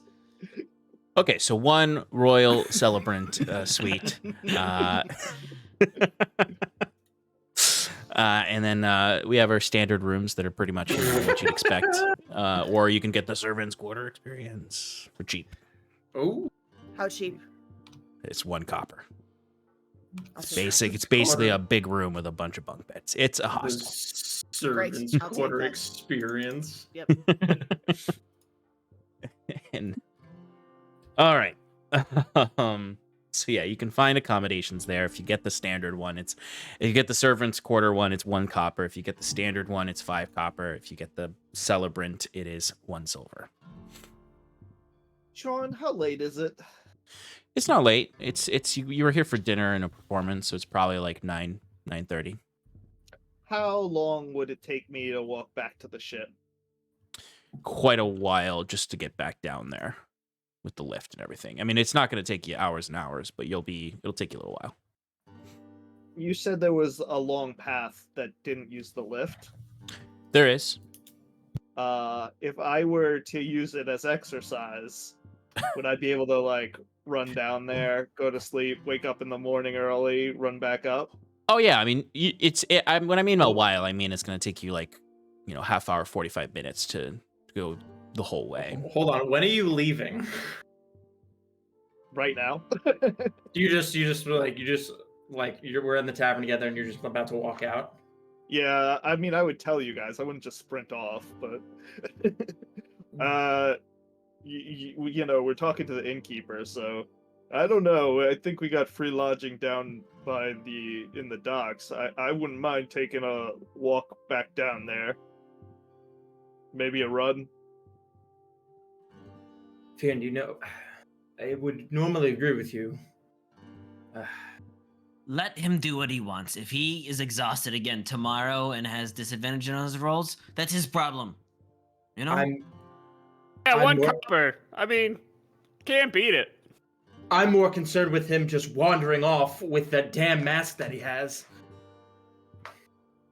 Yeah, well, Sure. that's a good point. Well, where's your robot friend? Sal. You very much know that his name is Sal. If you're bent on going, then I will go with you, just to keep watch, I suppose. And so will Sal. That's not your responsibility, Septimus. He none has of no our control responsibility. over himself. What happens when he leaves tomorrow? Then we're a man down. This affects all of us. That's It's fair. fine. I'll stay. It might be better for us, but I don't want to cause any trouble. I'm sorry I forgot about the mask. It's okay, Fear, and I did too. yeah, honestly, I had totally flown over my head. Okay. Septimus, Right. this is why you're the planner of the group. You remember the minor details that are very important. to the group. Minor. I Minor guess, was- details! He almost jumped off the boat literally 12 hours ago! Yeah, but it's Fyrn, right? He would have been fine. Yeah, I probably could have swam to shore. No problem. Sal. A point to fear, and it's like, it's time. And he just knocks him out. No way! I punch Sal back. I'm rolling initiative. No. Sal absolutely just gives you a bonk on the head, Fyrn. No, Sal, wait till he's asleep. And then knock him And out. then bonk him on the head. Sal once again puts his hands up like this, like I don't know what you want from me. doesn't speak, but you can tell he goes. Gah. Beer punches Jaquet for that. Oh, what the hell? I didn't even do anything. It was your fault. All right, Okay, can you walk just me step through the back? logic. I imagine Bruce like really irritated now, just like scampers off and just like hits the door open to the servants' quarters. Wait, I'm coming too. I paid for it. I actually paid for something. All right. You want top I'm gonna bunk or be bottom bruised in bunk? the morning. Oh, whatever. Where do you feel safest? Bottom bunk, please. All right, then I'll take it. Bottom bunk, please. Fiona will also go for the servants' quarters. I have Okay. just this awesome image of the bunk beds with Bruce on the bottom and Sam Squishing down on his face. Too much cake. Oh man, you're gonna be getting those sweet toots. Mm-hmm. just Sure right are. on to Right, yep. Bruce. Yep. Septimus, His are you taking the sense servants' of- quarters as well? Yes. Okay. And Jaquet in his celebrants. Mhm. Sweet. In All his by himself. birthday room. The way Yeah. he Dibs lives on it. bottom. It's like such a gaudy room. Jaquet. Like, it's clearly like the poor man's version of what they think a royal suite would look like for an actual royalty. Like, really like cheap, hokey paintings on the walls that are meant to look like, oh, this is a king kind of thing, and very, very TGI Fridays-esque. But it's not terrible. It's just really ugly. Like, it's a good bed, decent 4-banister bed, and it does have enough accommodations to be, worth 1 silver, and pretty nice for this town. I think purely because I have the spell slots, and why not, Jaquet, and I haven't done it yet, is going to cast Distort Value on various objects in the room. I love that. To make them seem nicer, just for his own sense. So at a first level spell slot, it can be no more than 1 foot on a side, and it doubles the object's perceived value by adding illusionary flourishes or polishing it. So he does that to a few, like, I'm sure there's like bookends or a bust or something like that. Just and then if there's any wall art that's 2 foot by 2 foot, he'll use the upcast on those to just make it seem a little nicer. And he's still gonna sit there afterwards and just be like, I don't really like this town. I'm just imagining the bus turns into Jaquet's face, and the wall art has Jaquet's face on all the characters. Yeah, that's probably in line. Yeah, and in addition to that, it just like generally like the colors match better, the paint strokes look nicer, the sculpt is cleaner, and everything just looks like it truthfully looks like it more so belongs in an aristocratic type room. The designs of the bookends, the bed, everything's just looking a little bit nicer. Twice as nice, really. Still gaudy as fuck, though. As Jaquet, you can find your rest. The rest of you kind of crammed together. There's plenty of space, but I do imagine you all stay close to each other. As I'm, Septimus, Fyrn, top bunk, bottom bunk, separate bunks. Top bunk. Septimus is just gonna roll out his sleeping mat and sleep on the floor. I love that. So you don't want bed bugs? I just this perfect image of Bruce like snuggled up on the bottom bunk, and like not even nothing about the weight. It's just these are very cheap beds. The whole thing sagging as Sass is there with little cake over toots. the side, leg over the side. Yep, leg over the side, like her like boot hanging off of her foot. Yep. She didn't even bother to take all her accoutrement off. Mm-hmm. With Septimus like weirdly on the floor, and I always imagine Septimus sleeps very like on his back still. It's perfectly very holding on to the blanket. With the other bed absolutely sagging on the top bunk with Fyrn in it, who I imagine is snoring very loudly. Horns scratching at the wall. Yeah. As you all, and Sal just standing over Septimus, but like in the middle, so his one arm just up on the side of Fyrn. Yeah. And his head, I imagine his head just scanning across the room. Anytime Fyrn snores too loud, just looks right at him. There's one guy in the corner who's not a part of our party who's just having nightmares the whole time. Yeah.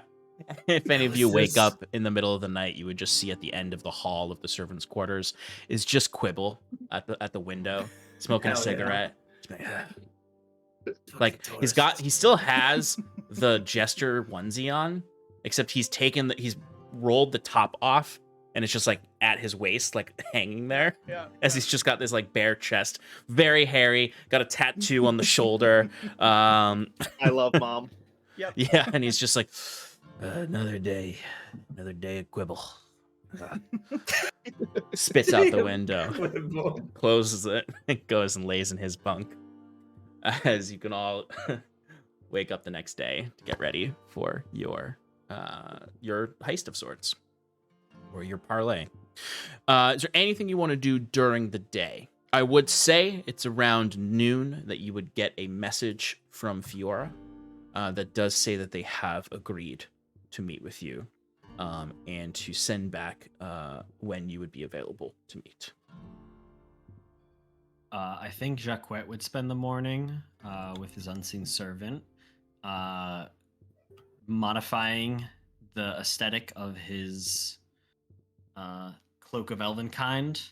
Mhm. The exterior will remain the same for LaRue, but when moved inside out, it just looks different. It's like, darker tones or whatever, and just so I can use it and not give away the LaRue. Yeah. It's got Vibe. its LaRue side and its stealth side. Yeah, exactly. Bruce is gonna go to Old Betsy's clothing shop, gonna get some warmer clothes. He's also gonna get 5 helmets. 5 Like helmets. mining helmets. Mining helmets, yes. Absolutely. You can absolutely do that. I'd say for the nice warmer clothes. Safety first. Yeah, right. Do. Did you say how many of us could go?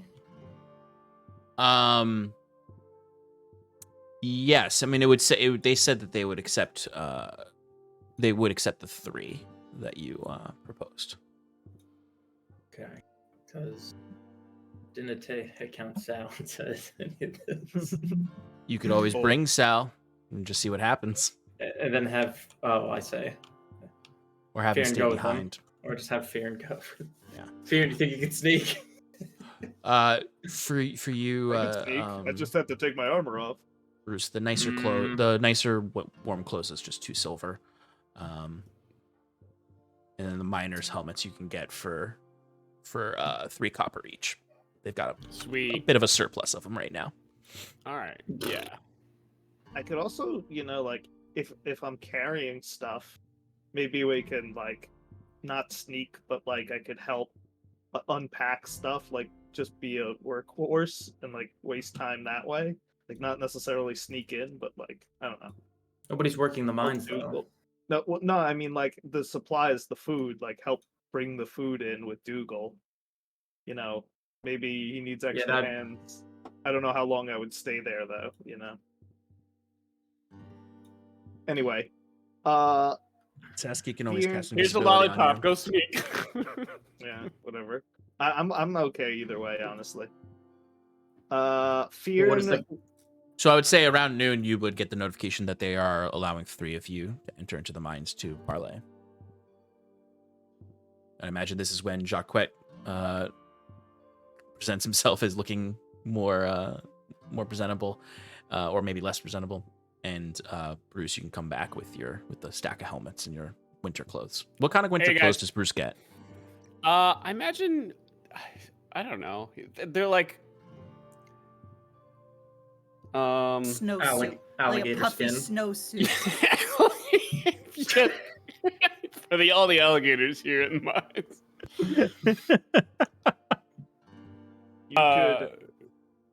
You could something- bring. Maybe Sal can go with Dougal, and then he could just be like a gift to the Clippers, and then we'll just get him back later. The cutters. Look, I'm sorry. I'm just gonna say this. Sal isn't a person. So you've got 3 people going plus your automatron, right? I mean, no offense by fair that. enough. Yes, fair enough. However, if we wanted to pose like we were trying to sympathize with the Aradunai, they're not going to take too kindly to Sal. So I was hoping Why? to this. Maybe why? But The fear of the machine is a staple of the belief of the elemental. Is it always though? I mean, Given the it's description not that's worth risking it. I don't know. I think all things are worth risking. Not all of us have magical die that can roll in their favor. You don't know that I have those, and honestly, that's metagaming. How dare you? So what you can do always is you can have Sal remain a little bit behind, You can send in your response telling them what time you will arrive. We're bringing one more person and just hope for the best. You can send Fyrn along with the sneakers. Or you can send Sal along with the sneakers. You could do whatever you can to make sure that Fyrn or the Sal are concealed in that effort. Saskia could cast invisibility on Sal before you go in. Ooh, I mean, that might work. If that might be. Bruce, why Bruce, don't I you cannot go with the cast. sneakers? You're tiny. I mean, sure. But that doesn't make me a good sneaker. But you're really good at hiding, right? You do it a lot. I don't. I'd say that Bruce is good at remaining out of sight. Everyone knows where he is, though, at every second. Right. Yeah. Sass,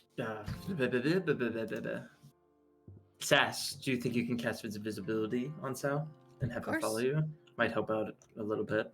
Sure can. Okay. Well, there we go. All right. One more thing. During the day I would have done this, but I hand Saskia a scimitar that I retrieved from the Sahagwans, and you can see that it had a sharp. It was made out of, I believe, shark teeth, and it Fyrn, had. I gave this to you. Why are you giving it back? Well, I improved on it, and I think it would be better for you. Look, you can see that, like, near the hilt, I've like taken a piece of rope and untangled it, and like bound the handle so it's like easier to use with human hands. Mm.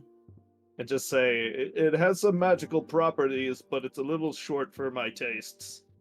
I think it's better if you use it yourself. All right, are you sure? Yeah, maybe as a new pact weapon.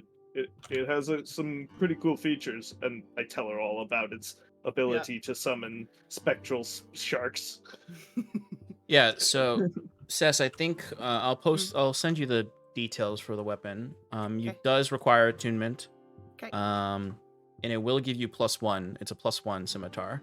That also has the ability to cast Conjure Animal spell. But the only beasts you can conjure by casting the spell in this way are sharks. And it can only be used once a day. Okay. Would then I have been able to attune to it during? Yeah, the day? you'd have time. Okay. Do you decide where the shark is spawned?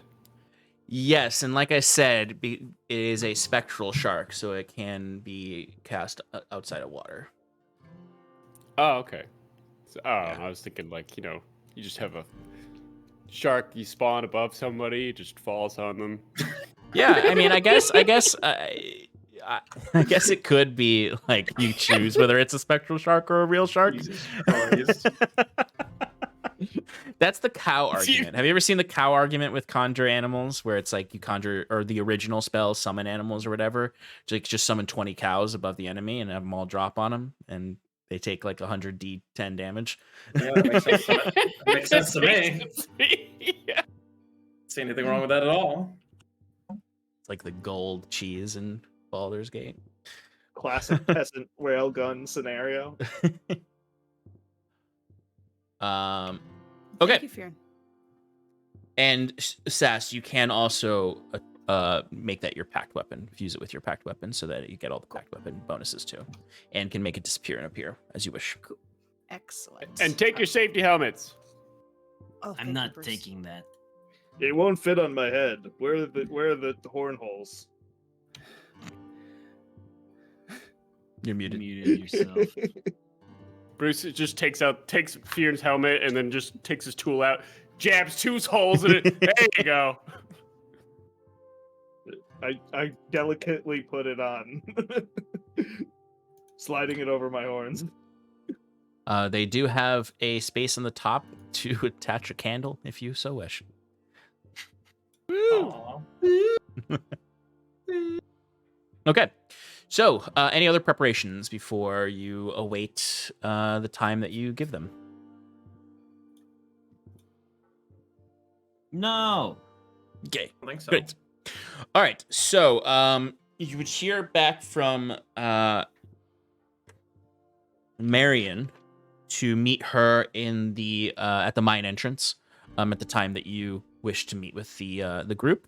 She'll probably give you a half hour before the time that you give her. And you can head there.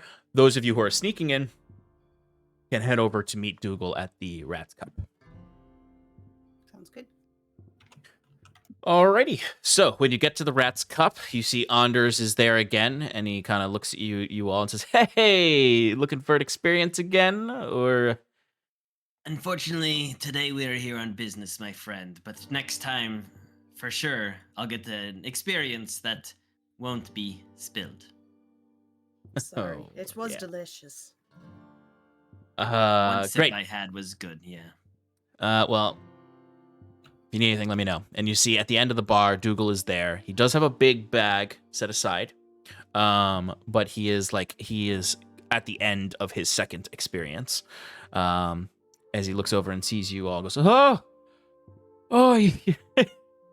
hey, I was hoping you maybe wouldn't show up. Yeah, I Sorry had a to feeling. disappoint. Oh, okay. Well, you ready? Yeah, so let's go over this real quickly. How exactly is it that you enter in to the mines? Shakily, I imagine. Oh, it's a neat trick, you see, as he kind of thumbs into his shirt and pulls out a necklace that you can see has a little crescent moon, sterling silver charm on it. I go to the right spot, and this charm will get me in. Sure, but how does that work? I go there and it opens up. It's the ground opens up. It's magic. I don't know. So all you had to say was it was magic. You could have started with that instead of some. Okay, let's just. I didn't want to get scratched again. Just don't call me a cat, and we're good. Understood. All right, let's go. Hops down from the stone stool, hefts this big bag on his shoulders. We gotta take a bit of a long way around to get over to the spot, but shouldn't take us too long. Are you two going to make yourselves invisible or hide? What is the plan here? What do you want me to do? Do what you normally do. Don't worry about us. We've got it covered. Sorry, the necklace. Where'd you get the necklace? And who told you about this entrance? I want some answers. I thought magic was Yeah, satisfactory. I lied. The necklace. Where'd you get it? Who gave it to you? Is it like a family heirloom? Have you been doing this kind of shit for a while? I want your backstory. And he does kind of laugh because he is a little drunk. And he kind of waves it off. He's, I'm not interesting at all. I know. Oh. Oof. Well, all right then. Harsh. I guess we'll just go. Where'd you get the fucking necklace? Now you want to know? Yeah, the fairy they have.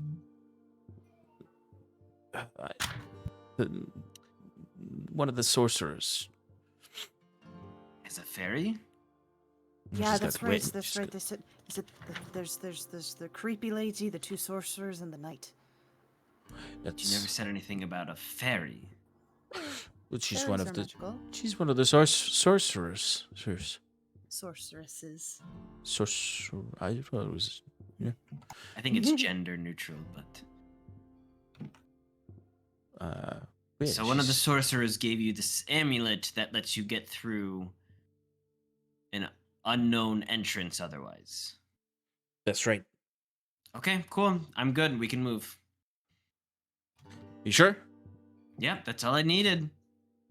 Could have saved us a lot of time if you just said that from the beginning instead of mumbling your way through a beer. Or an experience, excuse me. All right. And he leads you. He doesn't lead you out through the iron grates back into the town. You actually go through the warren. And this is probably the part that's a little more nerve-wracking for you too, because you're not walking through streets, you're not walking under the night sky, you're walking through very dark tunnels where the only light is a torch every 10 or 20 meters, that is giving dim light through most of it. Obviously, Sass, you can see everything.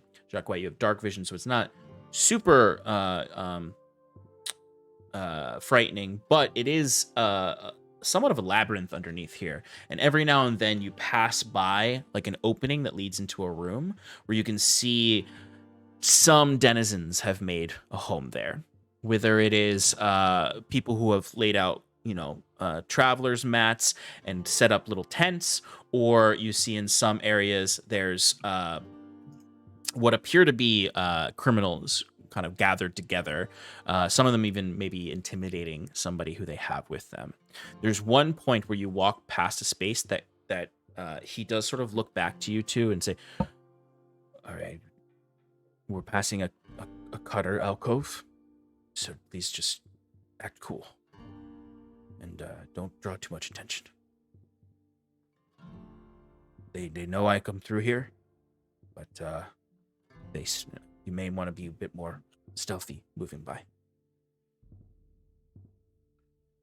All right. Jaquet pops his collar.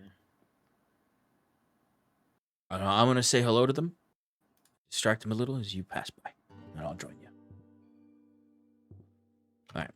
So give me How far stealth rolls. away- Go ahead. How far away are we from the mines? So you're still technically within the city. So Uh-huh. you're probably about 10 minutes So- from. Well, the mines. my question is, should I wait to cast invisibility? Because it only Uh, lasts an hour. I guess that's up to me. It'll still be lasting by the time you get to the mines. Alright. Jaquet, do you want to go invisible as well? I think this'll do the trick, he says, popping the collar. And we have Sal with us too, right? Yeah, I believe so. You had Sal come So I with was gonna them. take, yeah. Okay. All right. Then I will cast invisibility on both myself and Sal. I would like stealth rolls from everyone with advantage, including Sal. Natural 20. 23.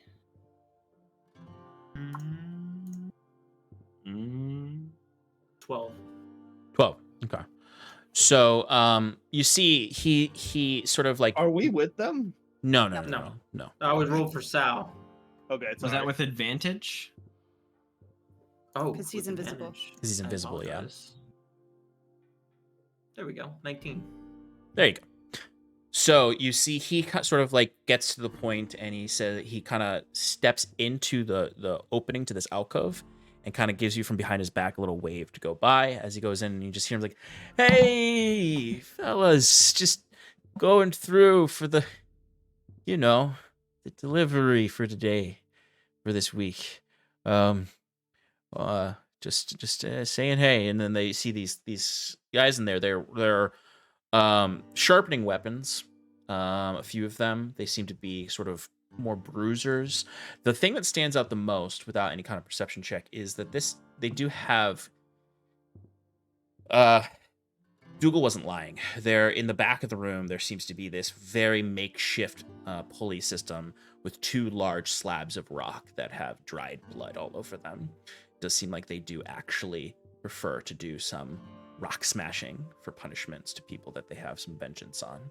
Whether it's a crude guillotine where instead of a blade, your whole head is smashed, or limbs, whatever they choose. But they kind of just point. Go ahead. Sorry, I was gonna say at any point during this conversation, if they say someone's name, Jaquet would be listening, basically to be like, is there like a lieutenant or someone in charge that they mention? Good call. So I would say, I imagine Jaquet, you might even like linger on the other side of the alcove entrance after you've passed by to listen in. You do hear one of them say, "Boars will be waiting for you, as usual." 4s. 4s, yes.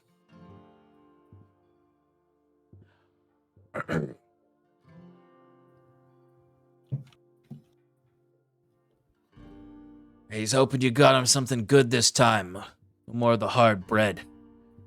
And you hear Dougal's like, oh, got some really good stuff. Good stuff this time around. Okay. Well, I'm gonna be on my way.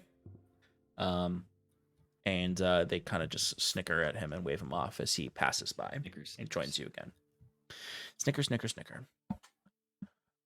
As you would eventually reach a point where you've gone quite a distance, and you would find a dead end essentially at the end of one of these tunnels. And it's as he approaches this dead end that he kind of looks around and goes, looks to you, Jaquet, and then says, "Your friend's still here?" Yes, we're still here. Oh, okay, all right. And now I'm over here. Unnecessary. As he seems to have sobered up a little bit here, and he does go up, and he says, as before he steps up to the wall, he looks to you, Jaquet, and says, "Just stay a certain distance away. You don't want them to see you. What? You ready?" How tall is this? Is the wall? Yeah. Yeah, so like this whole area is fairly like short ceilinged. I'd say you're looking at like just under 6 feet. Okay. Oh, okay. Never mind. Okay, I'll do what he says then. Okay. Stay back. He goes up to the wall and pulls at the necklace, and you can see as if a mold earth spell was cast, the walls open up to a cavernous, a very tight cavernous, and still 6 feet tall, but it's like you're moving in there, and you occasionally may have to switch to your side as you go in, and you can follow in to enter the mines from their secret entrance. And I think that's where we'll jump over to the rest of the crew. Rest of the crew.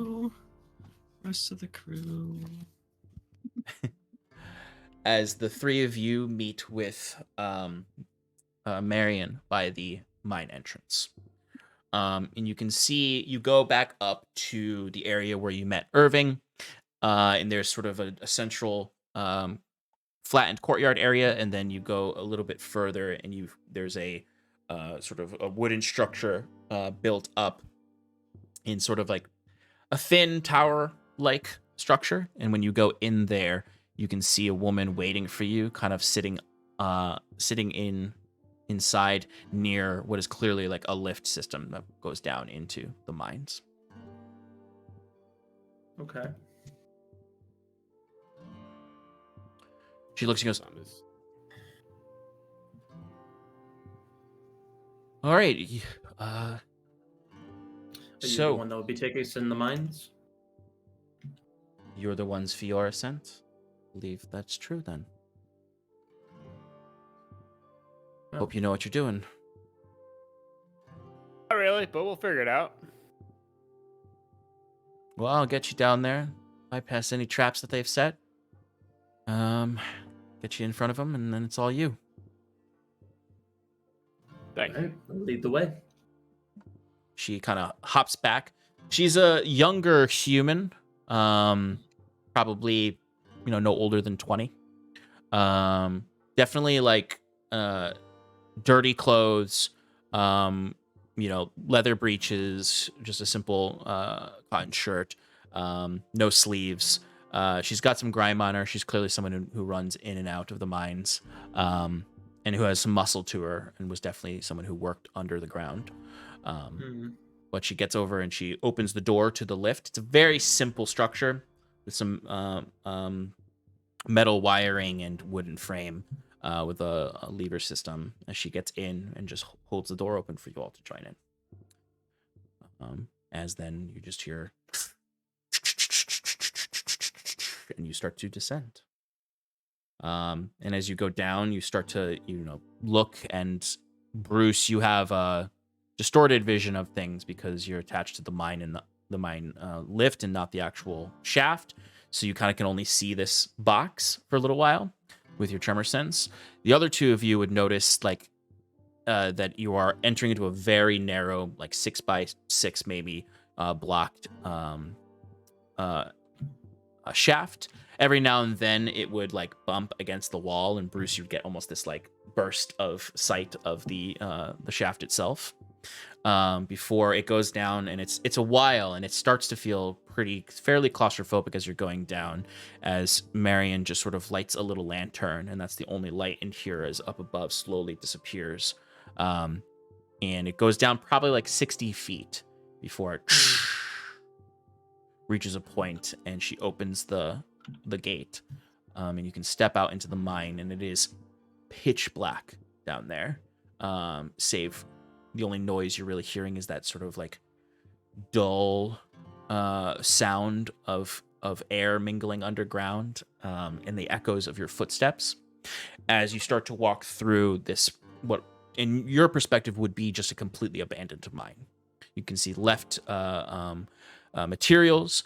You can see there is some sort of minecart system in there. As you can see, there are sort of these railed tracks that go into the several tunnels. You can actually see some of these carts laying about. You can see one that's actually quite full of silver, just off to the side, several chunks of silver ore. As she starts to lead you down this central tunnel.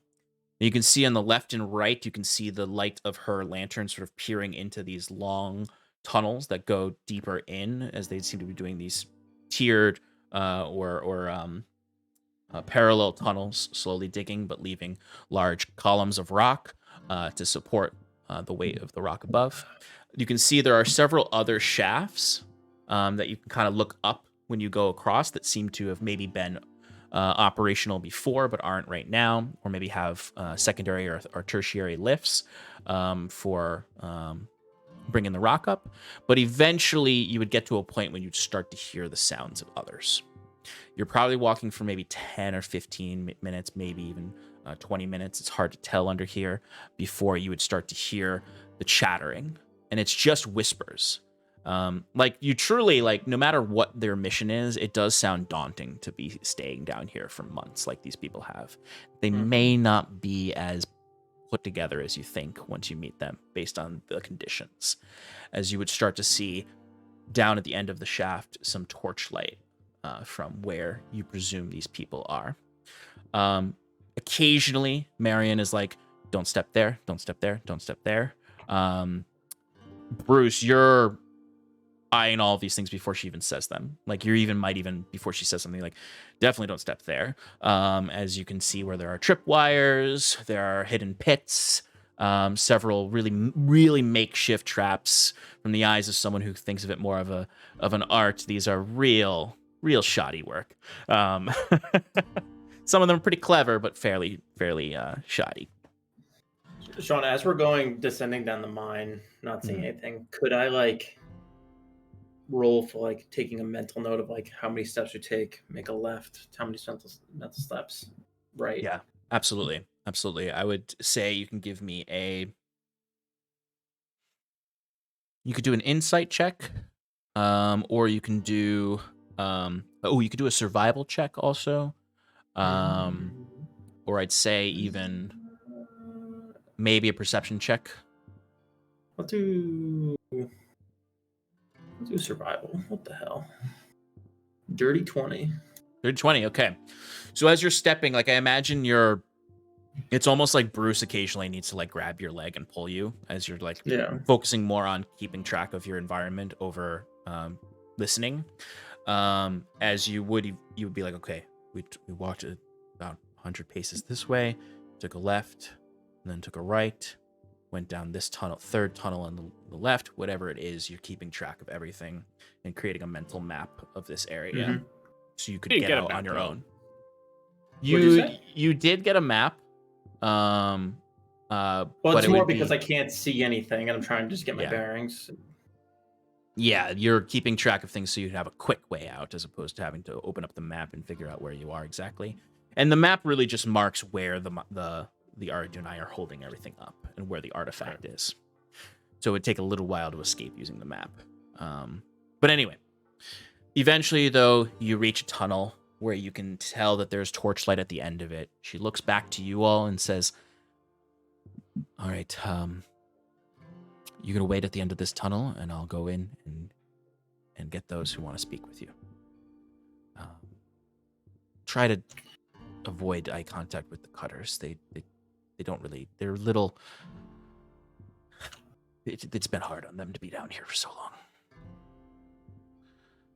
Noted. You're a little aggressive. But she leads you to the end of this tunnel where you kind of like are in this dugout entryway, and there's a slightly larger alcove at the end of this tunnel. And then you can see like this is where some of the cutters seem to have made their home. This is more of like a first wave scouts roost, this room, where you can see they have their beds laid out. There's more torches in here. You can actually see. And then looking forward to your right is a tunnel that goes deeper in, where you presume the majority of them are. In this room, there are 3 cutters. 2 of them are just kind of sitting around while another one is standing, kind of pacing anxiously. 2 swords kind of over his shoulders. These swords are more like machetes than they are like a nice short sword or anything like that. They look clearly like people who've worked a day in their life. Really strong looking, intimidating, stereotypical bruisers.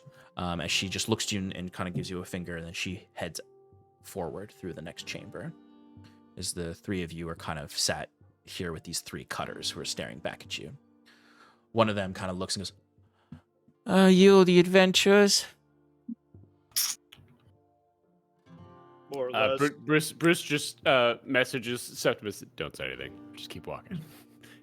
And then he does the same thing for Fyrn. After Fyrn responds. You all look quite cuttable. Right there. Right down the center. Peering like directly at Bruce a little bit here. Yeah. Don't think you'll do much here. Not too intimidating, eh? As they kind of get close to you as you walk to the end of this room to wait for Marion. And this Bruce one is has just his head down. Yeah, this one is just being a lot more intimidating than the other 2. One of them just looks like he does not give a fuck. He looks tired as shit. He's just gnawing on some like rations. The one with the 2 machetes is kind of like standing behind the wiry one that's kind of trying to intimidate you all. As he does look back to the others and goes, "I wonder what they've got on them. These bags look nice."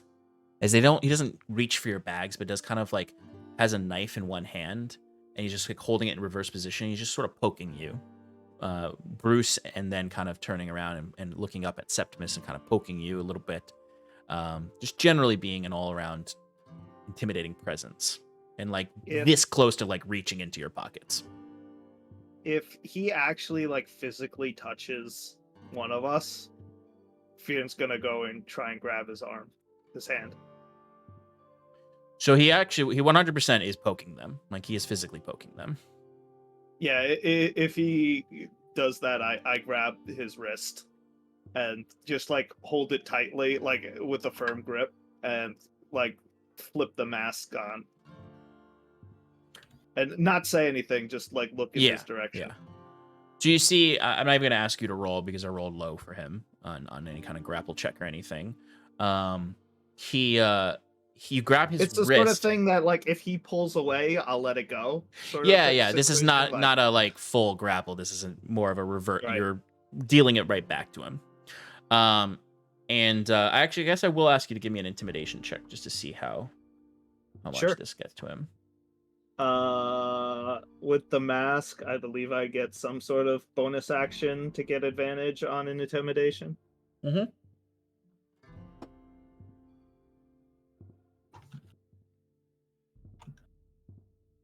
12. Okay. I'd say he's fairly, like, he backs down immediately, but he doesn't, like, cower away from you. He pulls his hand away, you let go, kind of staring through the eyes of the mask. You can tell that he is definitely like, okay, they're serious. As he goes back and sort of spits on the ground and sort of drops the knife down next to his stuff and sits down with the guy eating the rations and grabs his own ration. As Marion would come back to the three of you and gesture for you to come into the next room. As you enter the next room, the first thing that you see as you're kind of crossing through this very narrow threshold into a much wider space, probably maybe 20 feet across, with actually some height to it as well, 10 feet up, so you're not kind of like kneeling down for the taller of you. You would see the first thing you would see is a man who is standing with two people behind him. He's human. He has matted hair and a wild mane with a very twisted beard, but with no mustache. He wears a ragged, sewn-together cloak over himself like a poncho. You can see underneath that he is shirtless, and he has canvas trousers with no shoes, just these bare feet that look rather rugged, with these dark black eyes, lighter skinned, as he stares at you with his arms crossed underneath the poncho, with a staff leaning against the stone next to him. Right to his left, you would see a dragonborn woman with a rather heavy leather robes on, with a corset at her waist, with a rather ragged and sort of burnt on the edges cloak that hangs down with a hood up, with very very muted blue scales that almost look gray under the torchlight. Her two hands seem to be sort of like the scales themselves look burnt as if by fire or lightning. Okay. On his other side, you would see this knight that you heard about. He looks like a young man, probably 22, young 20s, wearing this really dingy, rusty in some places plate armor. But he does have a rather heavy-looking sword, long sword, that looks pretty hefty. And then on his not sword hand, he has a gauntlet that has a rather luminescent red gem right at the on the back of the hand that does have somewhat of a magical hue to it, for those of you familiar with that. He has a clean-shaven face other than sort of some scruff that may have grown over the last months, but clearly he does not have a very thick beard because it's been months and he has just scruff. Middle-parted hair curtaining the sides, brown, shaggy, looks rather out of place, truthfully, and a little out of his league, maybe. The man in the middle with the mane of hair looks to you all with his arms crossed and just says, "You're the lot sent by Fiora, the adventurers who come to deal with us, treat with the Aradunai."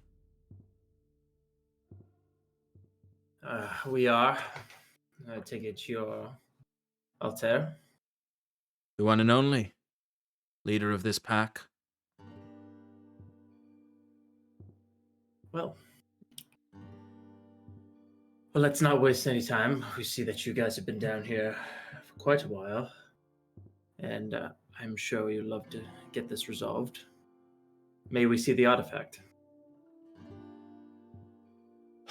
I'd like to know your intentions first and what you're willing to treat. Is this presence of yours an inkling that those above are willing to work with us and give us safe passage of some sort with the artifact?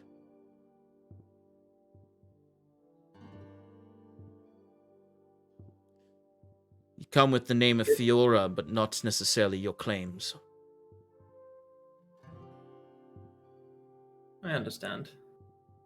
We've been sent to resolve this issue, but myself am not deafened to your struggles and can be convinced that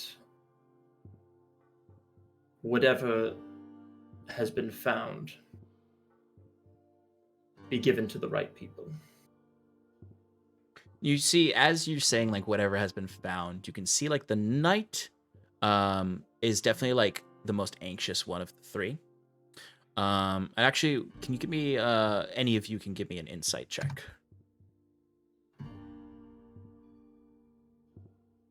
Ooh, 18. we're doing okay today. Oh, 22 20 for Sept. 22. You Natural rolled so one. well. Yeah. What'd you get, Bruce? Natural one. Okay. Bruce, I'm actually going to tell you why you got a natural one. Not just because you rolled poorly, He's but seeing all the because... rats. No, you're not seeing all the rats. But what you do 47, see, 47. what you do see is that there is someone else in this room, in the dark, that the others can't see. And you surmise this might be the creepy woman that Dougal was talking about, because they are in the dark, about no more than 5 feet away from you, Bruce.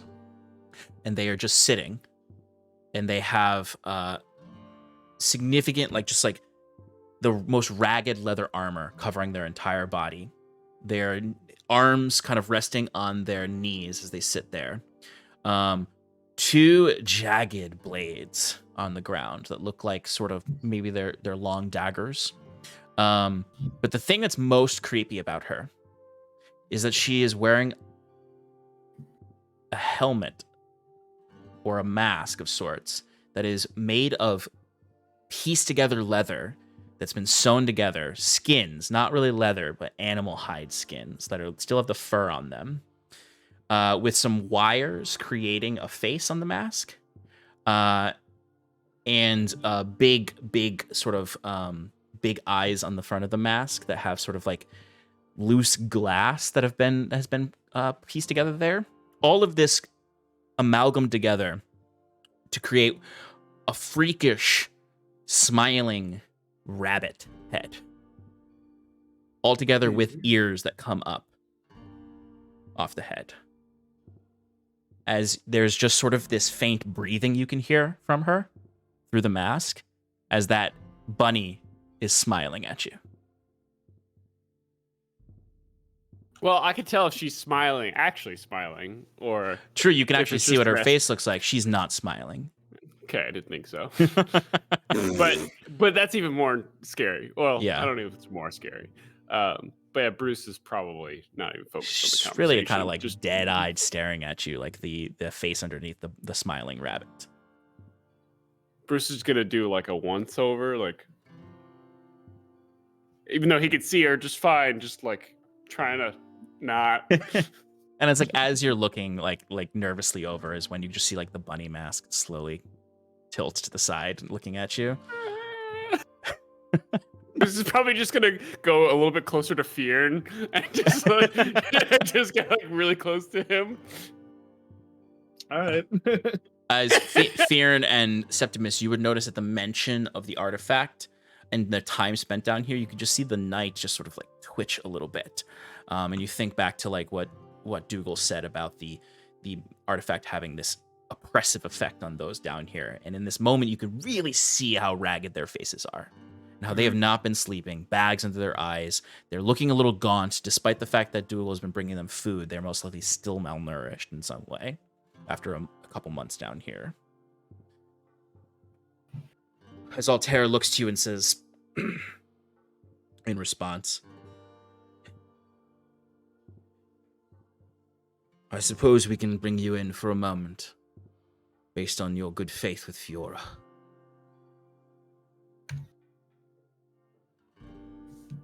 Septimus gives him a nod. Not saying much else. But we're going to need you to leave any weapons out here. And your bags. You can show us something you need for investigating the artifact, and we'll approve it.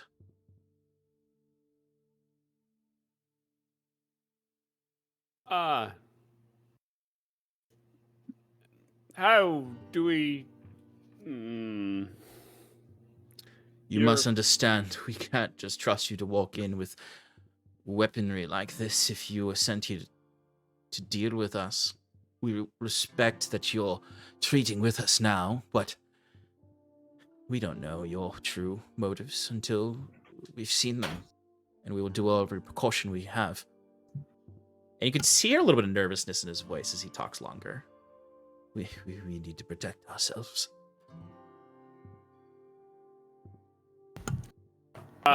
Bruce, at this mention, Bruce is going to take his bag and he's going to take out Lolly Rock and he's going to be like, all right, go ahead and fly as high as you can, and I'll message you, and just keep this bag safe. And so Bruce is just gonna like tie the bag to Lolly Rock, Mm-hmm. and then Lolly Rock will, I don't know how high the ceilings are, probably not very high. It's They're mine. like 10, 12 feet in this room. This is like one of the few spaces where they're a little higher. And Lolly Rock takes the bag and flies up into the corner. Bruce, you just see the bunny mask go. Looking up at where Lolly Rock flew. Handing over our And weapons seems only fair if you don't trust us, but you're the welcoming party out front. Seemed very eager to get their hands on our goods, and I don't think they're the kind to return what we give them, so you can look through my bag, but I'm not gonna hand it over. Well, you can trust a knight. Dorian over here will take your things and return them to you as soon as you are done here. As he looks over to the knight. We understand it's not ideal working with these folk, but we have our own honor and crew here. Dorian can be trusted with your belongings. Forgive me if we have the same hesitant to trust you as you do for us. This Dorian fellow looks nice enough, but I don't know him. And you see the knight kind of like, doesn't snap here, but he does kind of like snip back at you as he goes, "We've released everyone that's coming through here, other than the professor. You're the one sent in here to deal with us. We've been nothing but accommodating to those who come through. We only ask for some accommodations our way." Relax. We can comply. As I said, we're not sent for bloodshed. But just know if something happens to us, then those who sent us will send a force tenfold. As he hands him his hammer, he's like, "But as far as my bag, I would like to keep on to that. That's some of my inspecting gear. You're welcome to take a look." As like he's doing it, he's like moving his arm in his bag to like bury beneath. To look like, more like supplies, yeah. Yeah. And you see Dorian the knight looks over and nods to the dragonborn sorceress. Just take a look, Snips. And she comes over and just starts to open up your bag to look inside as Dorian, taking your hammer, walks over to Fyrn, expecting to turn over his weapon. Fyrn hands her his weapon, but he flips his bag off his back, and he takes out his papers as well as his money. Okay. And he like, you know, he's got an open coin purse. You can see that it's just like, you know, open in his hand, and a scroll that is all wrapped up, you know, doesn't have, they can't see what it is, but it's a piece of paper. The Dorian the knight, he nervously looks into the bag as he's taking the rest of your stuff. They do seem very fidgety all around. Other than Altair, who sounds a little more like manic than fidgety in the sense of nervousness. He's standing very tall. This is a man who has a complex about what he's doing here. He feels divinely righteous in the way he's speaking to you. As then they look to Bruce for anything that he has that might be dangerous. And then they do take a quick peer up to where you sent the bird. And they, okay. And Altair looks to you. I think they're clear then. Follow us. You wouldn't part a young man from his walking stick. You know what's actually interestingly though, they will actually hold a hand out for your staff. And if you I do, figured. but the thing is, I imagine if you like kind of hold on to it at all to make it seem that way, Altair literally just steps to the side and grabs his own staff, kind of holds it up and taps his own head with it, kind of like acknowledging he knows the power of a staff. I'll give it to him. Okay. As you step through and begin heading down a long tunnel that is As very we're tight. walking, are there cutters in your shot, or is it just us and the Aradunai? When you're in this long tunnel is probably a unique spot where the cutters would not be. It's probably in the next room where you'd find some cutters again, but you'll have like a good couple minutes with them without cutter presence. During that time, Septimus would be like, and my father used to tell stories of the Aradunai back when we worshipped Ilis and Hyven. It was very remarkable. Some stories that I heard. Very admirable. But must say, I'm a little surprised seeing your lot with the likes of these cutters. All they care about is money. And just a little surprised, I suppose. You see the knight is walking behind you all. Bruce, with your tremor sense, you can see that about 10, 15 feet behind him is slowly walking the bunny. And like you might even hear like very faint footsteps as they're following, keeping an eye on you all. Altair would kind of turn his head back as he's leading the group to you, Septimus, and kind of like step back. So he's walking in front of you and has the Dragonborn take the lead. He looks back, he says, understandable. Yes, the Aradunai are admirable. But we've seized a new future, and sometimes when you seize a new future, you must work with those you disagree with, even temporarily, to secure what you wish for. I don't love working with these cutters, but they serve their purpose. They got us in here, and with your help, they'll get us out. Besides, the Aradunai are weak. Their vision blurred, muddied by the politics of the islands. Now our project will bring new righteousness to our mission.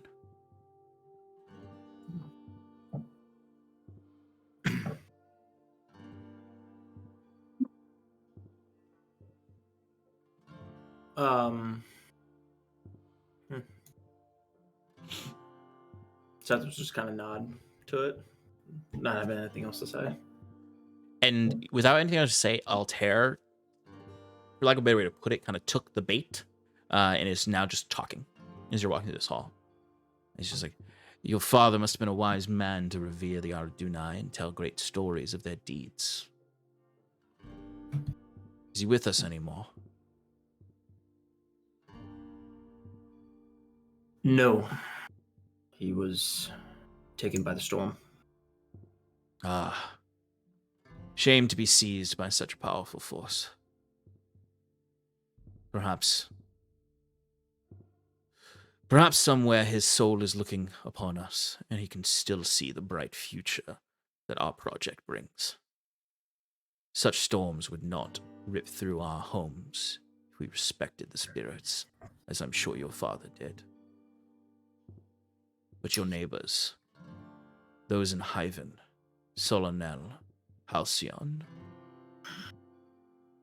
just as much to blame for your father's death as that storm. At this point, Septimus is kind of like in the darkness, if he can, like turning his head, kind of like just bite his lip a bit, because like he is like trying to sympathize with him, but like deep down he's like, he can only take so much. And then retort, well, I am hoping to do right here. So I'm curious to see what has been found that could perhaps help swing the scales back in good favor. And you hear like they all kind of like, they don't snicker, but they all kind of like give a friendly sort of smile with a light laugh, as if to say they don't trust you, but they appreciate your words. As Altair grins back at you, his face sort of like looks gaunt and somewhat frightening in the very dim light of the lantern, as he looks quite crazed, really, as his eyes are wide as he looks to you, the beard ragged. Clearly he's been like shaving the upper part of his beard and mustache with a not so sharp dagger, as you can see some cuts from it across his face, as he just smiles at you. Fyrn puts his hand on Septimus's shoulder and doesn't say anything, but like looks at him because he sees like the reaction, and he says, "You got this. I can get involved if you want me to, but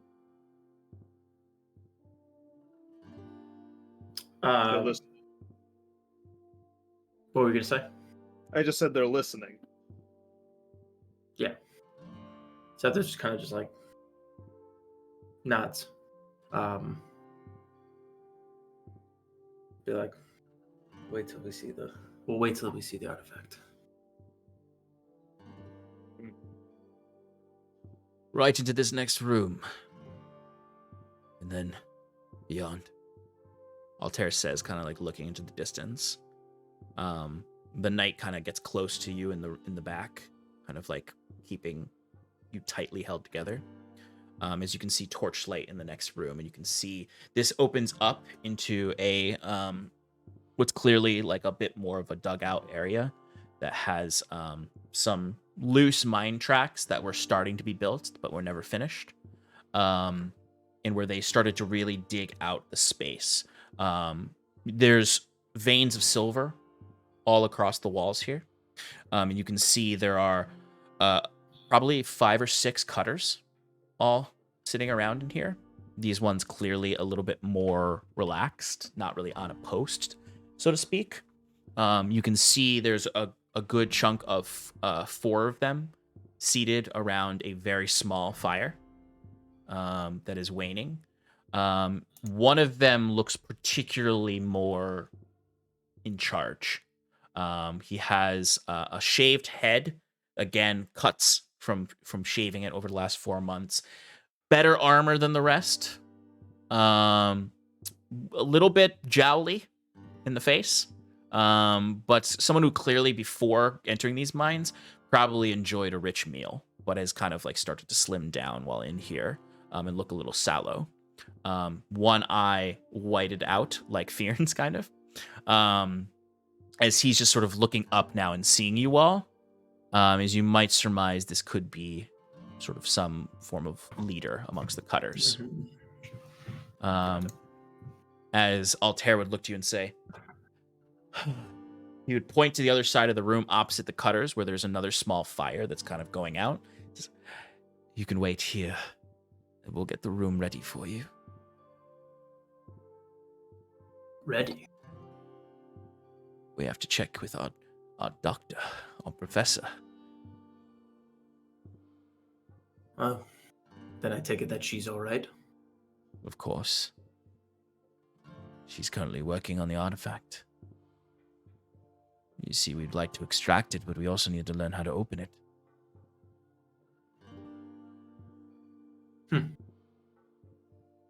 Very well then. Take a seat. We'll be right with you.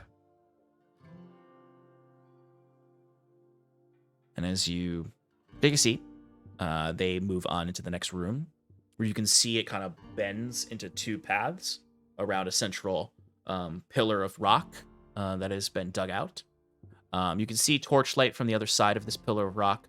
And as you sit down, Bruce, you would see that there is that bunny still kind of in the dark of this space by the hallway you just came from. And the cutters are all watching you from the other side. They're a good, this room is a good 30 feet wide. It's sort of in like an oval shape. This has just sort of been dug out. Where you're sitting, you can clearly tell this was an area where miners would take a break. There's loose scraps all over the place, abandoned mine material. The fire has some scraps of old food that had been cooked over it.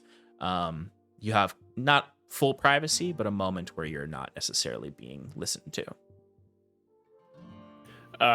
Bruce is visually, you could see him shaking a bit, very nervously. You all right, Bruce? Yeah, everything's all right. Just, did you see that creepy lady? No. Creepy lady where? She's been with us the whole time since our items have been taken. How far is she? She's standing in the dark. 6 o'clock. She's still there. Yeah. If you want, the two of you can give me perception checks.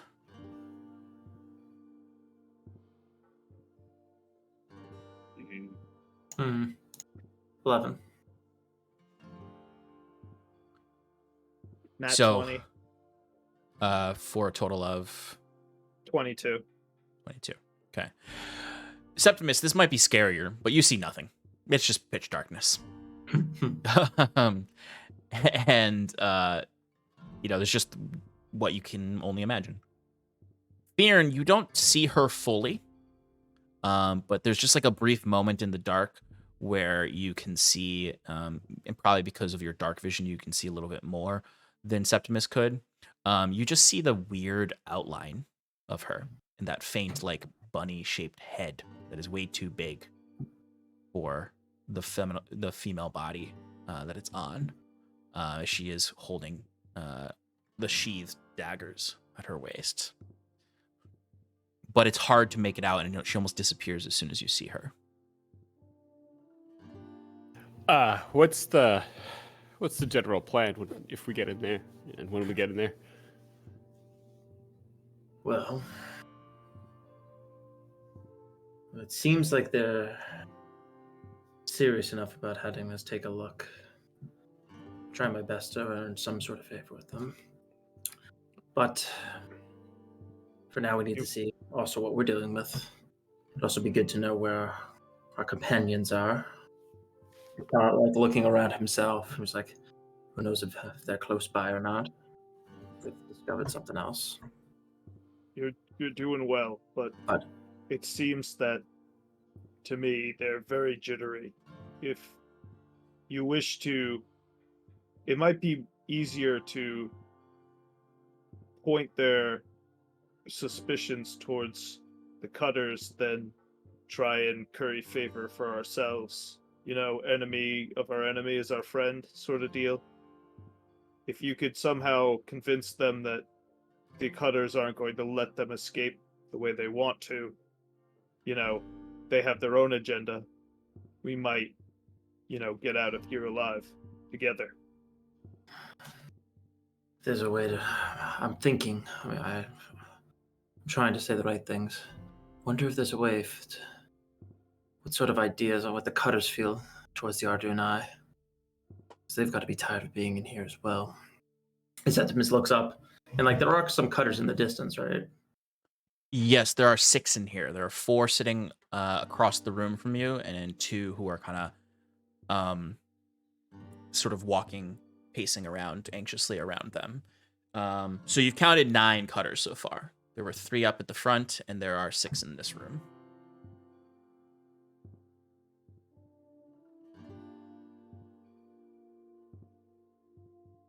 Well, Should we invite your friend over to sit by the fire there, Bruce? I need lean oh toward. no. No, So there's no. just punched in. It's like we've been told that she is erratic. She'd be the hardest to deal with. Just keep an eye on her. She definitely. It seems like she may have a plan of her own, regardless of what we may convince the rest of the groups.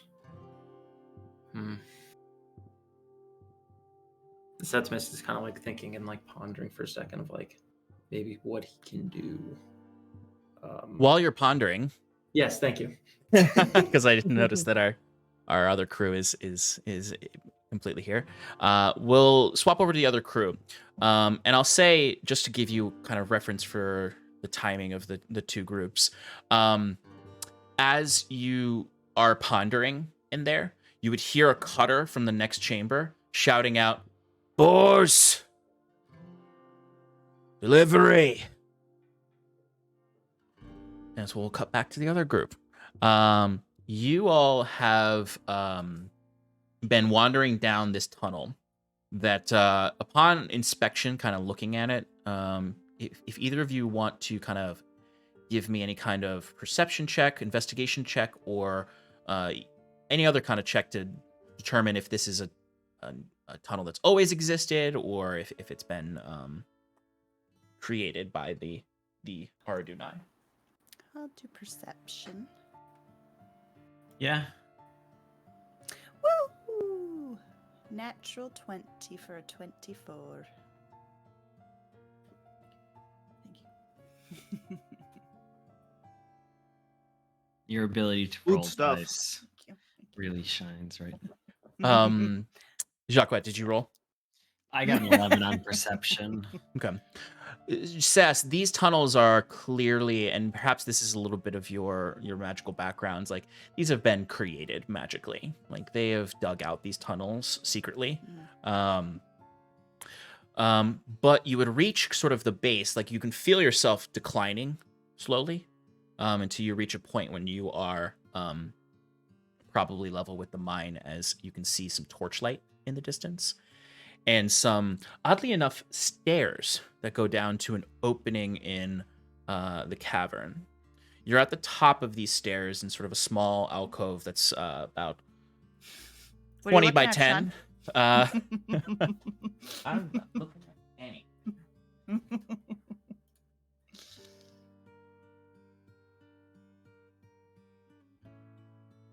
Ooh, secrets.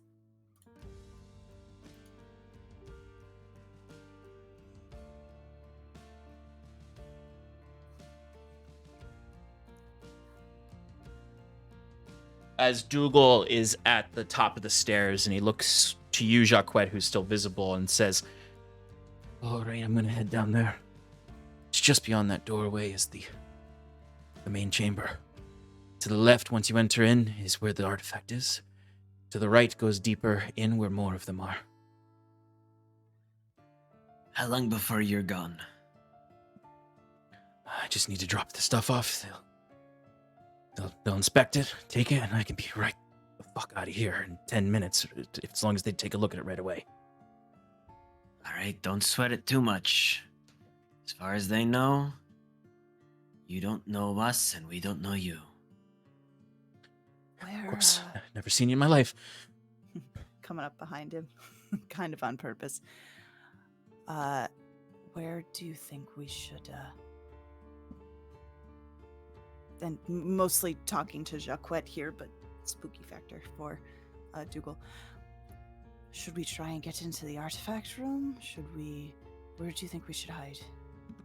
So, from our position up here at the top of these stairs, can we see out over anything? Is that what that's indicating? On the map? Yes. So basically, there's kind of like there's the opening that you can see, which is where you can descend down into the area, and then there's sort of like stalactites and and whatnot that kind of come up to a small opening that you can peek through Mm-hmm. and see down below if you want to take a look. Yeah. Okay. Thank you.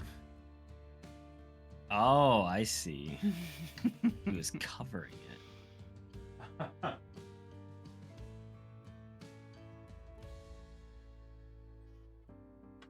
So some of it might be a little hard to see. There's a lot of it kind of blends in right now. But you can see at the top of the sort of descending step area is one guard. And then you can see another guard who's standing right by the entrance into a smaller area. You can't actually see that area. I know you can see over it from the Sure, map, sure. but that area is actually blocked off by rock. But you can see those two, and then she blends in a little bit. But you can also see The fairy? the fairy. She looks like a elven woman, but she has these insectoid-like fairy wings. You know, though, Jaquet, this might just simply be a wood elf that these people don't know has this ability. Right. But that does seem to be sort of the main Aradunai in this space. That's just sort of floating around, moving in somewhat of a patrol-like way. The guards themselves also seem to be like on active duty. They are not just sort of lounging around. They are watching around. And then in the center there is entirely... it is like a pillar in the center that goes up to the top. That's like sort of a central pillar holding up the roof where that rounded area is. That's, you can't see into that. That just goes directly up and rounds out into the ceiling. Sean, is our audience supposed to be able to see this right now? Oh, that's a good point. I'll bring it in. Thank you very much. So I think Jaquet is going to say to both Dougal and Saskia, I think we should stay here until Dougal is gone, and then we'll make our way in. Sound good? Aye. Okay. So, you are keeping an eye out there as Dougal nods to you and starts descending down. As you hear him sort of give off this little like whistling sound as that guard turns around and goes and meets him. And he starts talking to the guard. You vaguely hear him being like, I got today's shipment, everything you need for another week. The guard, you hear them saying, you weren't followed, right? You kept an eye out. Everything's good in that regard. Dougal goes, yeah, of course. Always professional, always professional. And his guard goes, all right, come on down. And you hear Dougal stepping down. You can see him stopping in the center there. You can see the fairy kind of comes over. Doesn't say much to him, just sort of hovers over him and kind of eyes him up and down. And just all you hear her say is, you look nervous. It's nerve-wracking. I'm always nervous. I gotta sneak down here, get caught any second. It's just nerve-wracking.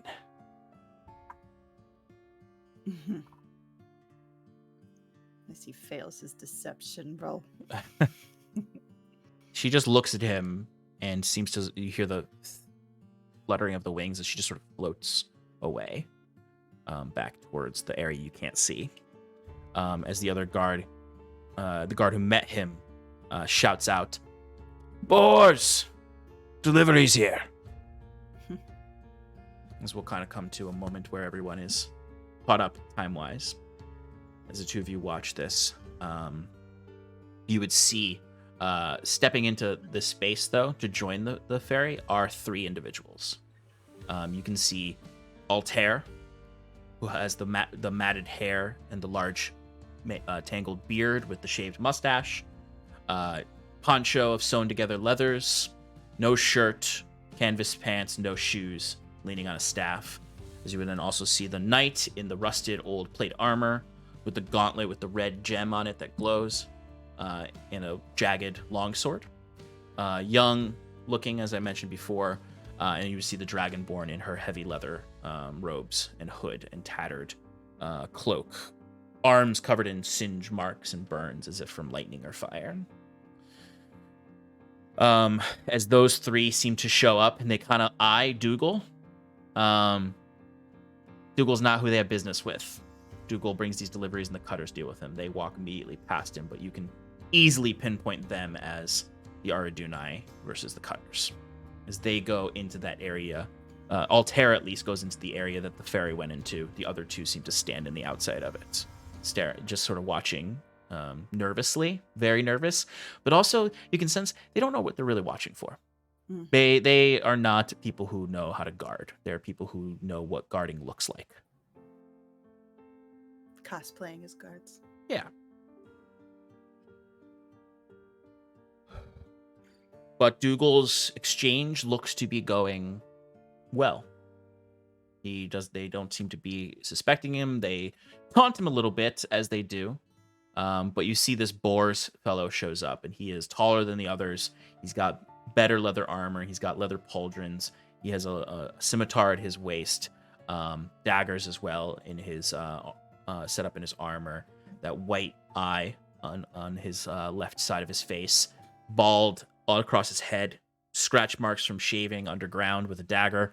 5 o'clock shadow as he just sort of pushes one of the cutters aside, immediately opens the bag and goes right in and pulls out a large fresh apple and takes a massive bite out of it. Oh, anything but fucking bread. As he's just biting into it, and you hear like the dragonborn from the other side go, Atta, don't eat more than your share. We need to divvy that up. As he just sort of closes his eyes and just starts biting into that apple more. Says, shut up, you lizard.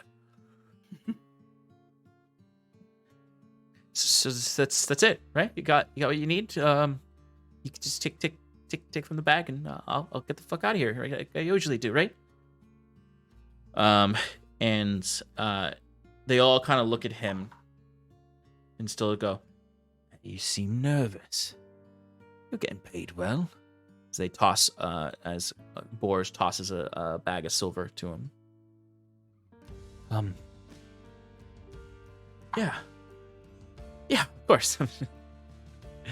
Same time next week. And they start to pull from the bag as he's like, okay.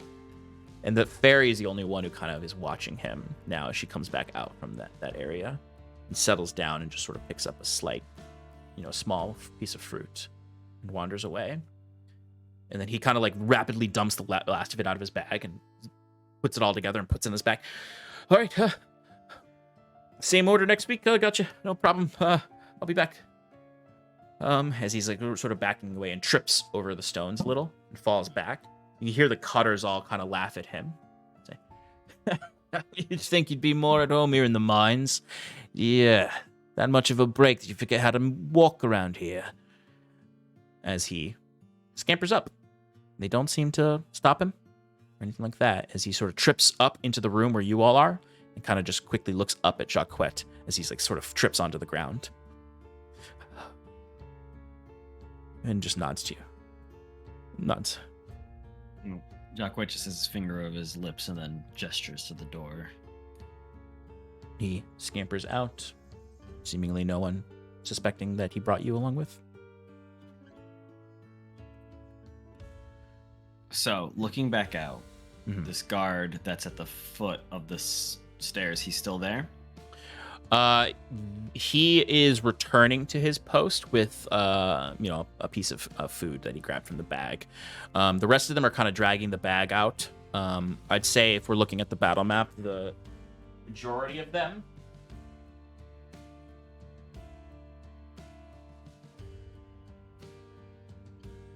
have all kind of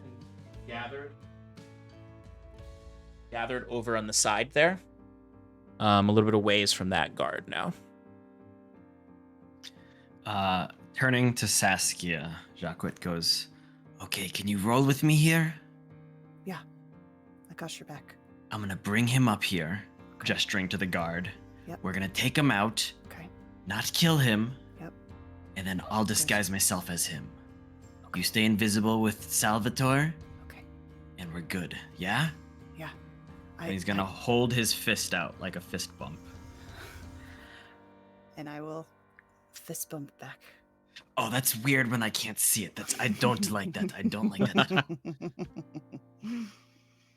And then, like, looking generally in your direction, like, very serious face. Can I trust you, Saskia?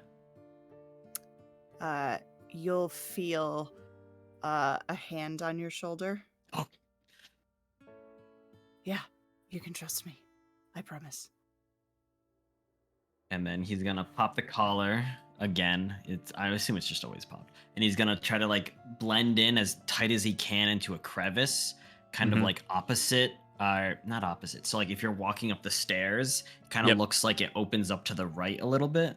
Yeah. So he's gonna like tuck himself into that space. I see. Yep. And then shouting down the corridor, he's going to perfectly emulate the noise of Dougal, because having heard Dougal speak for well over a minute, Absolutely. my feature of the Eloquence Bard. Nice. Or is it Mastermind? I have a feature that let me... You can mimic I voices.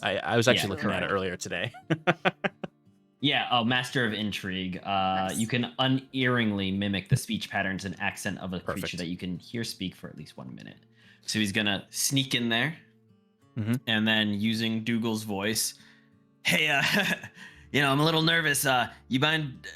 There's something wrong. Can you come up here for a sec? Absolutely. And you hear the guard is kind of looks back, and you hear him just sort of shout back, "How did you fuck up this time, Dougal? Get your panties in a knot, fell down. All right, I'll come help." And you hear the guard sort of like spits on the ground again and turns around and just starts to slowly walk, like dragging his spear on the ground, like he's bothered that he has to go talk to this dwarf. Where you can give me a stealth check.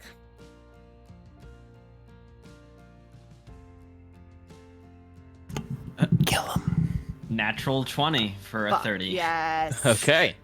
All right. So You are you the knight. Jaquet, you kind of take in a deep breath to silence yourself as you're hugging against this wall. The cloak and like Sass, like you almost, I mean, he disappears to you too. Yeah. You can't see him as that cloak almost blends in with the surroundings. He pops the collar and he just vanishes into the shadow. As you hold your breath for a moment, as this guard just sort of like kicks a rock and takes a few steps in, and kind of looks up the path, and you can see there's a moment where he turns around and you have a perfect opportunity to grab him, where he is clearly turning around to go grab a torch to bring up in there. Just go ahead. So, I was gonna say, if I may, I would like to make a melee attack to be non-lethal. Knockdown. Knockout attack. Absolutely. Stealth kill rules. So go ahead and give me an attack roll stealth with knockout. advantage. So I imagine I'm using the. Oh my! Did you get another one? What, did you get double nat ones? Oh, buddy. I got a nat 1 and a nat Hey, buddy. 4. Do you know what you have? Inspiration. There you go. Thank God. Is that? Oh, Okay, that gives me a that's dirty be- 20. That's better. Okay. So I'll say there's a moment, Jaquet, where you maybe the nerves are kicking in here, and you go to raise this, and you like see him turn his head, and think like, oh shit, he's hurt. He heard my coat, or heard my arm, he heard the sword. Yeah. No, he catches his own arm with his inspiration. As you take a moment, you say, no, focus, and you just completely stay still. And you can see as he just turns his head back, you bring it down on the back of his neck, right cracking, as he doesn't give out a shout or anything, there's just sort of a catch of his breath, as you can then grab him and pull him back.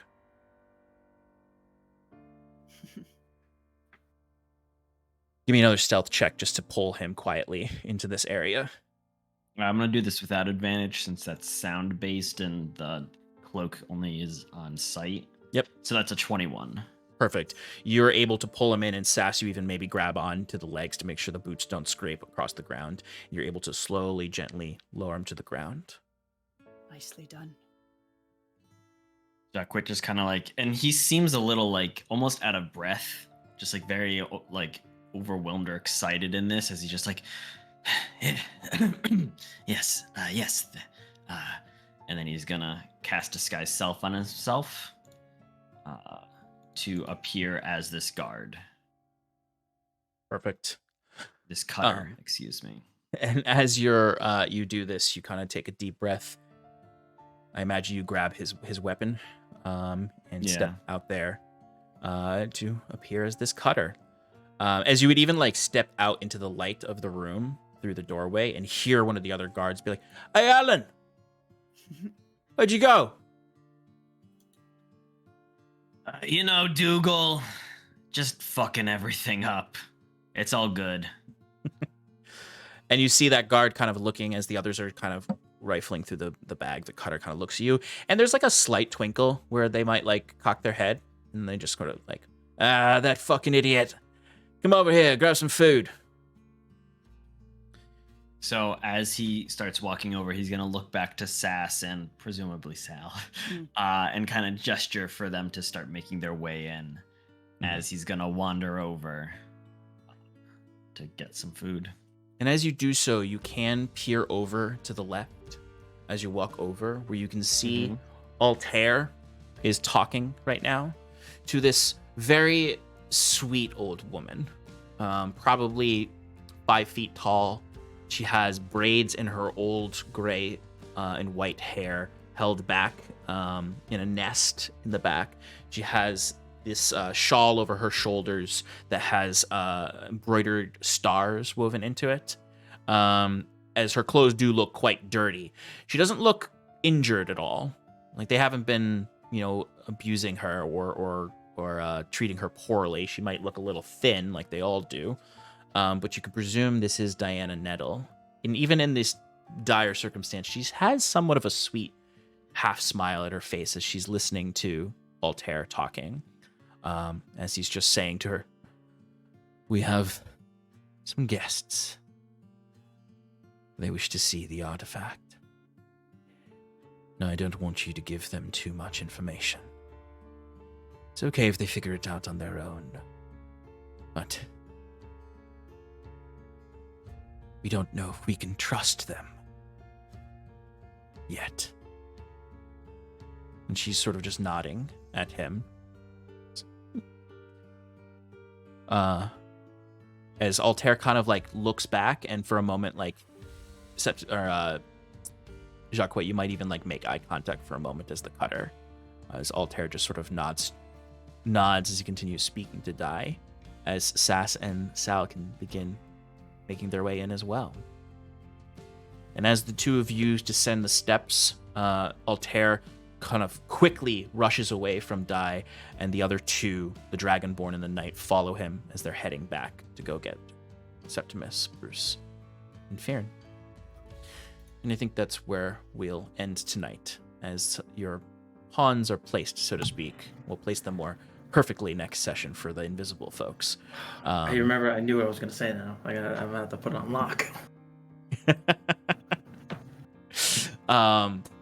But thank you, everyone, for joining us, as our heroes have infiltrated the mines now and are setting themselves up for whatever could possibly happen as they investigate the artifact and speak with the Aradunai to try to safely extract what they need out of the mine. Bare minimum, end the occupation. Best possible scenario, extract the artifact and bring it to Fiora. But thank you for joining us tonight, everybody. Hope you all enjoyed watching. I hope that you all had fun. And we'll explore this battle map more next week. Maybe my 3D printer will work, and I'll be able to print the minis for Altair and all of them that I had planned, including a bunny masked mini that I found. Oh boy. That was a little bit of inspiration for this character. I thought it was BioShock. No, it wasn't. It was one of the 3D printer I sub to, modelers I sub to, had an Easter special, which had like Killer Bunny Girl mini, and I was like, I'm gonna make that a character because that's fun. Nice. Love it. But anyway, let's send a raid on over to Better Than Heroes. Actually, no, we'll send it over to Geekly Inc. There won't be a there probably won't be a power hour this week because we'll be driving back from PAX. And there probably I may stream on Wednesday, since I won't be able to stream on Thursday because I'll be at PAX. We'll see. But otherwise, join us next week to continue the adventure here in Paradise.